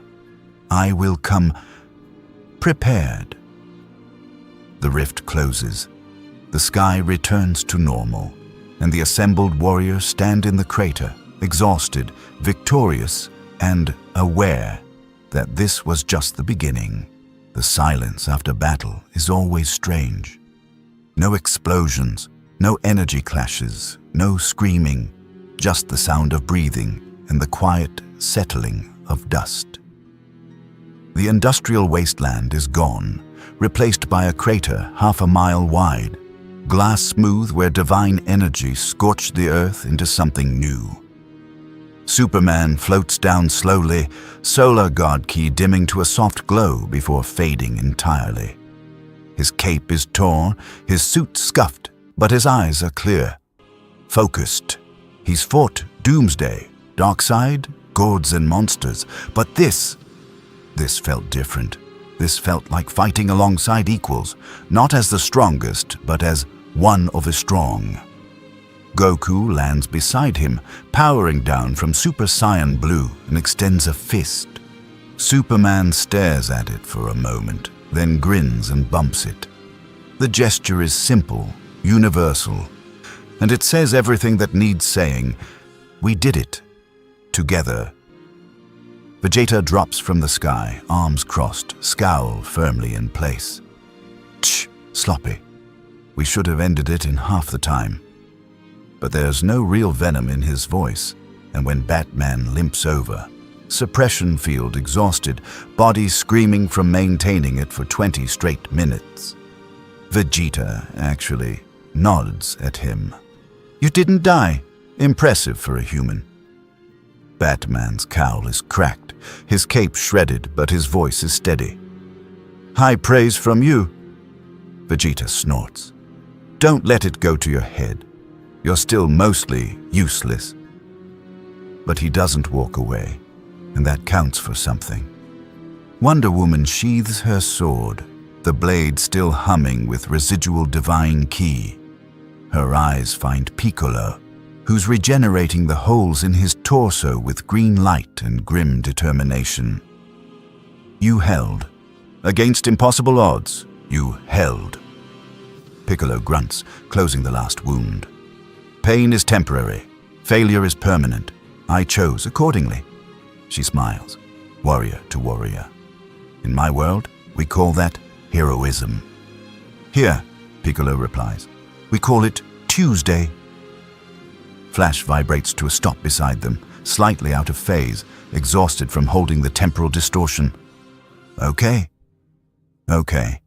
We just fought a living shadow made of anti-life, trapped it in a time loop, and won. Can we just appreciate that? Because that was insane. Green Lantern's ring flickers, low on charge but functional. Insane is our baseline now, apparently. I need to report this to the Guardians. Except I can't, because we're in a different universe, and he stops, takes a breath. You know what? One crisis at a time.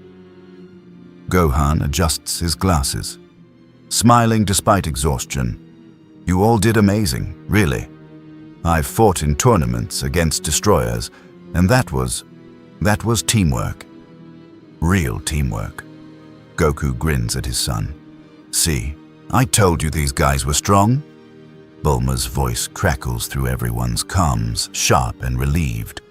Are you all alive? Please tell me you're alive, because I have champagne and I really don't want to waste it on a memorial.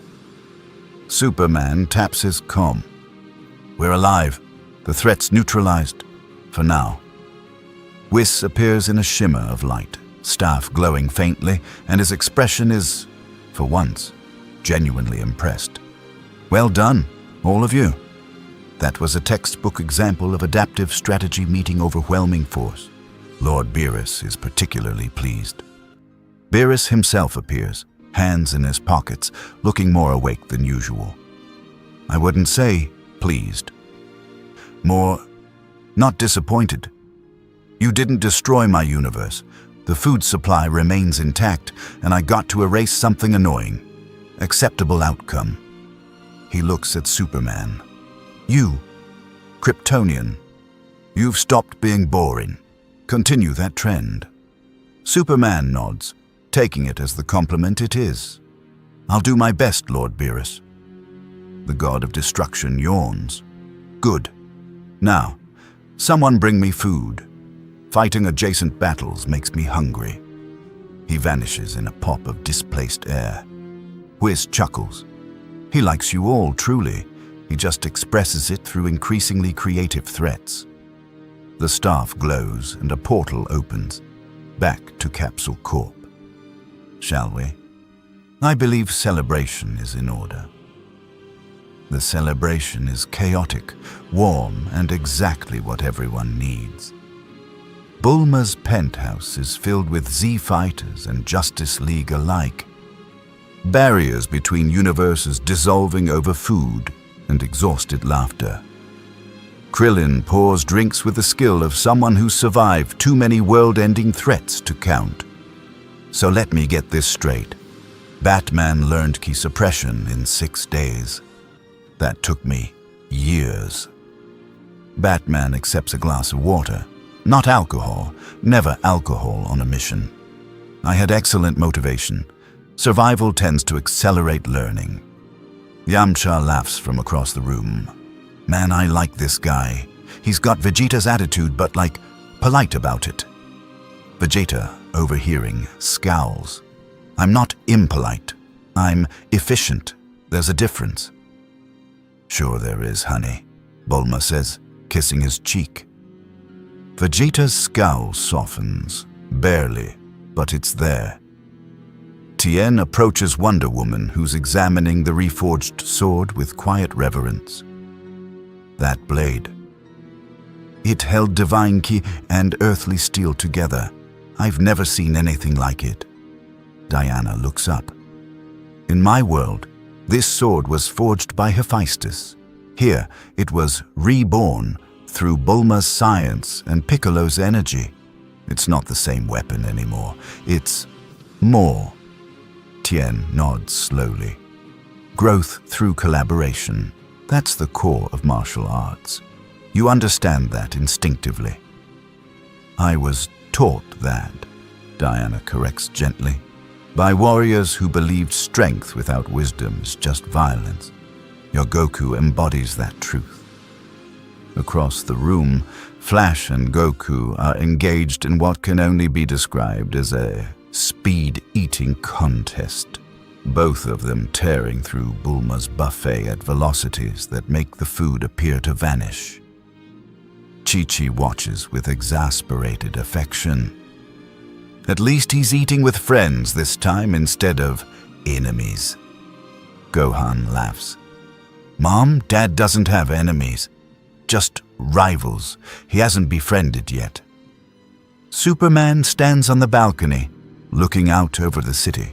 So like Earth, yet so different. Advanced technology, flying cars, dinosaurs, wandering parks, a world where the impossible is just Tuesday. Batman joins him, cowl down, Bruce Wayne's face visible and thoughtful. You've changed, Bruce observes. The way you move, fight, even stand. Whis training did more than increase your power. Clark nods slowly. It changed how I think about power. I've spent my whole life being the strongest person in almost every room. Here, I'm one of the strong. And that's freeing somehow. I don't have to carry everything alone. You never did, Bruce says quietly. You just convinced yourself you had to. Clark smiles, says the man who works alone in a cave. I work alone. I don't fight alone. There's a difference. Bruce looks at the city, then at Clark. We can't go home yet. The rift is destabilized. Whis confirmed it. It'll take time to repair safely. Weeks, maybe months. Clark's expression is calm. Then we stay, train, learn, help where we can. This universe has gods and monsters, but it also has people. And people always need help. Spoken like a true Boy Scout, Bruce says, but there's no mockery in it. Just acknowledgement. Clark grins. You say that like it's a bad thing. It's not. It's just, predictable. Bruce pauses. I'm staying too. There's more to learn here. Chi manipulation, energy suppression, techniques that could revolutionize how we fight in our universe. If we ever get back. We will. Clark says with absolute certainty. Darkseid made a mistake. He showed us he's coming. That means we have time to prepare. And when he arrives, his eyes glow faintly blue, solar god key stirring. We'll be ready. Inside, Whis taps his staff for attention, and the room quiets. A toast, he announces, voice carrying effortlessly. To warriors from beyond the stars, to battles won through wisdom, not just strength, and to the reminder that even gods can learn from mortals, brave enough to stand beside them rather than beneath them. Glasses raise. Energy crackles. Ki, willpower, solar radiation, divine authority, all mixing in the air like a promise. Goku grins, raising his glass of juice. And to Darkseid, wherever he is, thanks for bringing us awesome new friends. Vegeta rolls his eyes. Only you would thank an enemy for attacking Kakarot. Well, I mean, if he hadn't, we wouldn't have met Superman and Batman and everyone. So thanks, evil universe conqueror guy. The room erupts in laughter, tension dissolving into something warm and human, or Saiyan, or Kryptonian, or Amazonian. Something alive. Batman allows himself a small smile. Flash catches it and nearly drops his drink. Holy, did Batman just smile? Someone get a camera. Don't push it, Alan, Bruce mutters, but the smile doesn't fully fade. Wonder Woman raises her glass higher. To new worlds, new allies, and the understanding that strength is nothing without those willing to stand beside you. Here, Clark agrees. The toast is drunk. The celebration continues. And on the balcony, away from the noise, Piccolo and Green Lantern stand in comfortable silence. Your ring, Piccolo says eventually. It's powered by willpower, emotional energy made manifest. Hal nods. Yeah, strongest willpower in the sector according to the Guardians. Piccolo's expression doesn't change, but his tone carries weight. Willpower alone isn't enough. I've seen warriors with immense will crumble because they couldn't accept help. Pride, stubbornness, the belief that asking for aid is weakness. He looks at Hal. Your ring is powerful, but the real power is knowing when to fight alone and when to call for backup. Hal is quiet for a moment, then nods. You sound like someone who learned that the hard way. I did, multiple times, and I'll probably have to learn it again. Piccolo's antennae twitch. Growth is a spiral, not a line.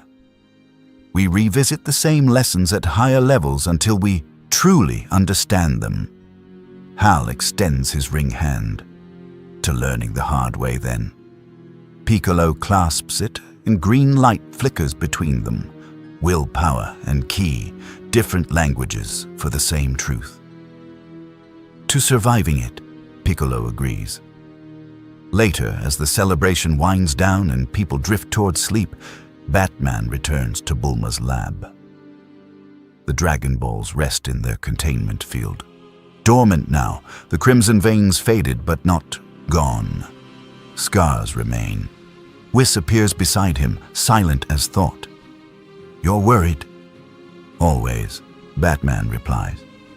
Darkseid said this was a test. He's gathering data, learning our strengths, our techniques, our limits. Next time will be harder, Whis finishes. Yes, but next time you'll be stronger, not just in power, but in unity. Two universes learning from each other. That's a variable even Darkseid cannot fully predict. Batman considers this. You're saying teamwork is our advantage. I'm saying diversity is your advantage. In Universe 7, we have immense power. In your universe, you have adaptability. Combining both creates something neither universe has seen before. That's not just strategy, it's evolution. Weiss taps his staff, and a holographic projection appears. Two universes, side by side, energy flowing between them like a bridge. Darkseid thinks he's hunting prey. He doesn't realize he's forging an alliance that will redefine what's possible. Batman allows himself a rare moment of something like hope. Then we make sure that alliance is ready. When he comes, Whis interrupts gently. You won't face him as visitors in our universe. You'll face him as warriors of both universes. And that, dear Batman, makes all the difference. The projection fades. Whis vanishes, and Batman stands alone in the lab, mind already working on contingencies, strategies, plans within plans. Because that's what he does. That's what he is. Somewhere, across dimensional barriers and cosmic voids, Darkseid sits on his throne. His eyes glow with Omega light, and he smiles. Universe 7, Justice League. You've shown me your strength, your techniques, your limits. He stands, and reality trembles. Next time, I won't send a test, I'll come myself, and I'll bring apocalypse. His smile widens. Prepare yourselves. The true war begins soon. The screen cuts to black, but in the void between scenes, a sound echoes, giggling. Childlike, innocent, terrifying. Zeno materializes, floating in cosmic nothingness, watching footage of the battle on a screen only he can see. Ooh, that was fun. Batman is smart. Superman is shiny. Flash is fast. He claps his hands, delighted. Grand Priest, we should do a tournament with both universes. Wouldn't that be fun? The Grand Priest appears, bowing. As you wish, Lord Zeno. Shall I begin preparations? Yes, a big tournament with rules and prizes, and Zeno pauses, thinkum. And maybe snacks. Lots of snacks. Of course, my lord. When shall this tournament take place? Zeno's eyes gleam with infinite, terrible innocence. In 6 months. That gives everyone time to train and get stronger. Because strong fighters are the best fighters. The Grand Priest smiles. Indeed, my lord. I shall inform Universe 7 and their guests immediately. And in Capsule Corp, in the middle of the night, every fighter's communication device activates simultaneously. Whis's voice, calm and amused, delivers the message. Good evening, everyone. Lord Zeno has requested your presence. In 6 months, there will be a tournament of universes, amended edition. Universe 7's warriors plus the Justice League versus warriors from across the multiverse. Attendance is mandatory. Failure to attend results in universal erasure. Sleep well. The message ends. Silence.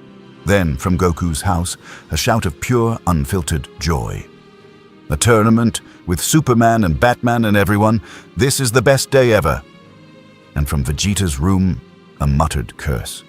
Of course, Kakarot is excited. Of course. But even he's smiling. Just a little. In the lab, Batman closes his eyes. 6 months. We have 6 months to prepare for a multiversal tournament and an inevitable Darkseid invasion. He opens his eyes, and they're clear, focused, ready. Let's get to work. The strongest warrior isn't the one who wins every fight, but the one who walks away, changed, ready for the next chapter. 2 universes collided not in conquest, but in understanding.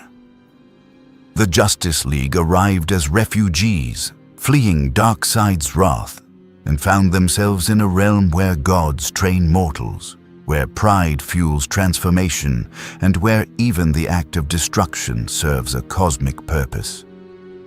They learned that power without discipline is noise, that strength without partnership is isolation, that fighting alone is sometimes necessary, but fighting together is what saves worlds.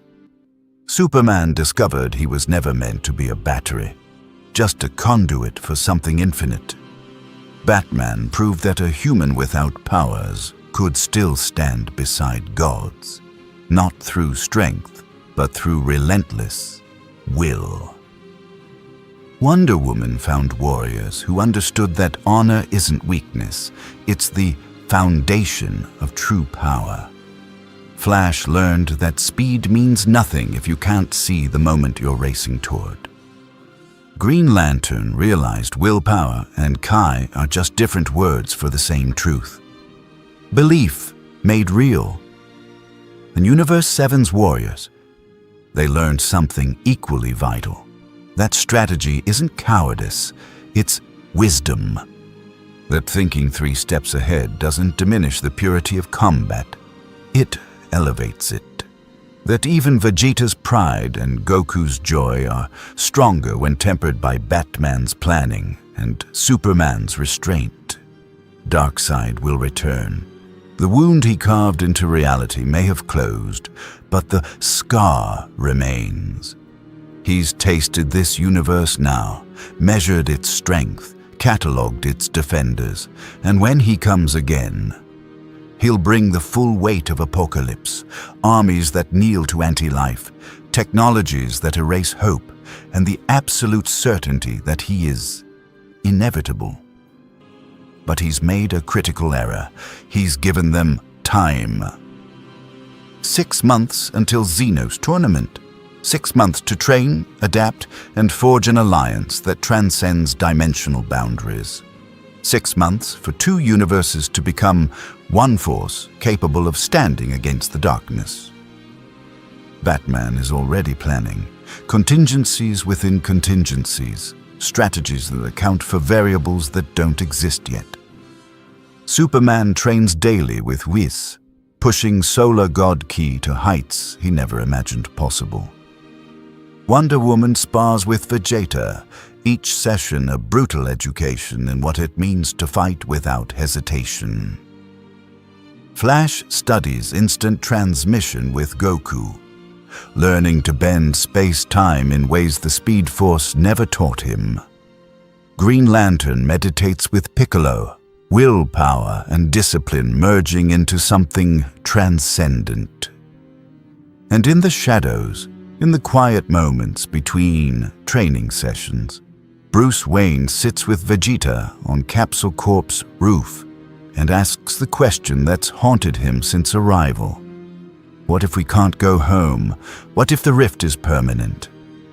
Vegeta doesn't answer immediately. When he does, his voice carries weight earned through loss, redemption, and countless battles that should have killed him. Then you make this home. You adapt. You survive. You become stronger than the circumstances that trapped you. That's what warriors do. Bruce considers this, nods. And if Darkseid comes before we're ready? Vegeta's smirk is sharp, dangerous, certain. Then we fight anyway, because ready or not, retreat isn't an option. Not for Saiyans, not for whatever you are. I'm human. You're a problem in human shape. There's a difference. Vegeta stands, stretches. Get some sleep, Bat. Tomorrow we train suppression techniques that'll make gods forget you exist. And if you complain even once, I'll blast you into next week. Bruce almost smiles, looking forward to it. Across the city, Goku and Superman sit on opposite rooftops, each aware of the other through key sense and super hearing, content in the silence of warriors who've found mutual respect. Tomorrow they'll spar again. Tomorrow they'll push each other toward limits that don't exist yet. Tomorrow they'll laugh and strategize and prepare for wars that haven't started. But tonight they simply exist. Two heroes from different realities protecting the same sky. Xeno's tournament looms. Darkseid's return is inevitable. The Dragon Balls still bear scars of Omega energy, dormant but not healed. The multiverse shifts, adjusts, and countless eyes from infinite universes turn toward Universe 7 with curiosity, hunger, and in some cases, fear. Because something unprecedented is happening, two realities learning from each other. Gods and heroes, mortals and super Saiyans, pride and hope merging into something the multiverse has never witnessed before. An alliance forged not in desperation, but in choice. In the understanding that strength alone wins battles, but unity wins wars. The Justice League came to Universe 7 as refugees. They'll face Darkseid as warriors, tempered by gods, trained by legends, and standing shoulder to shoulder with beings who've shattered limits the DC Universe never dreamed existed. And when the final battle comes, when Apocalypse tears through dimensional barriers and Darkseid himself steps onto Universe 7's soil, they'll be ready. Not because they're the strongest, but because they've learned what true strength means. The sky above Capsule Corp is clear tonight. Stars shine with impossible brightness. Somewhere in the cosmic distance, Beerus naps. Whis sips tea. The Grand Priest prepares arenas for a tournament that will reshape multiversal history. And in the void between realities, Darkseid's Omega eyes glow brighter. The war is coming, but so are they. More stories ahead.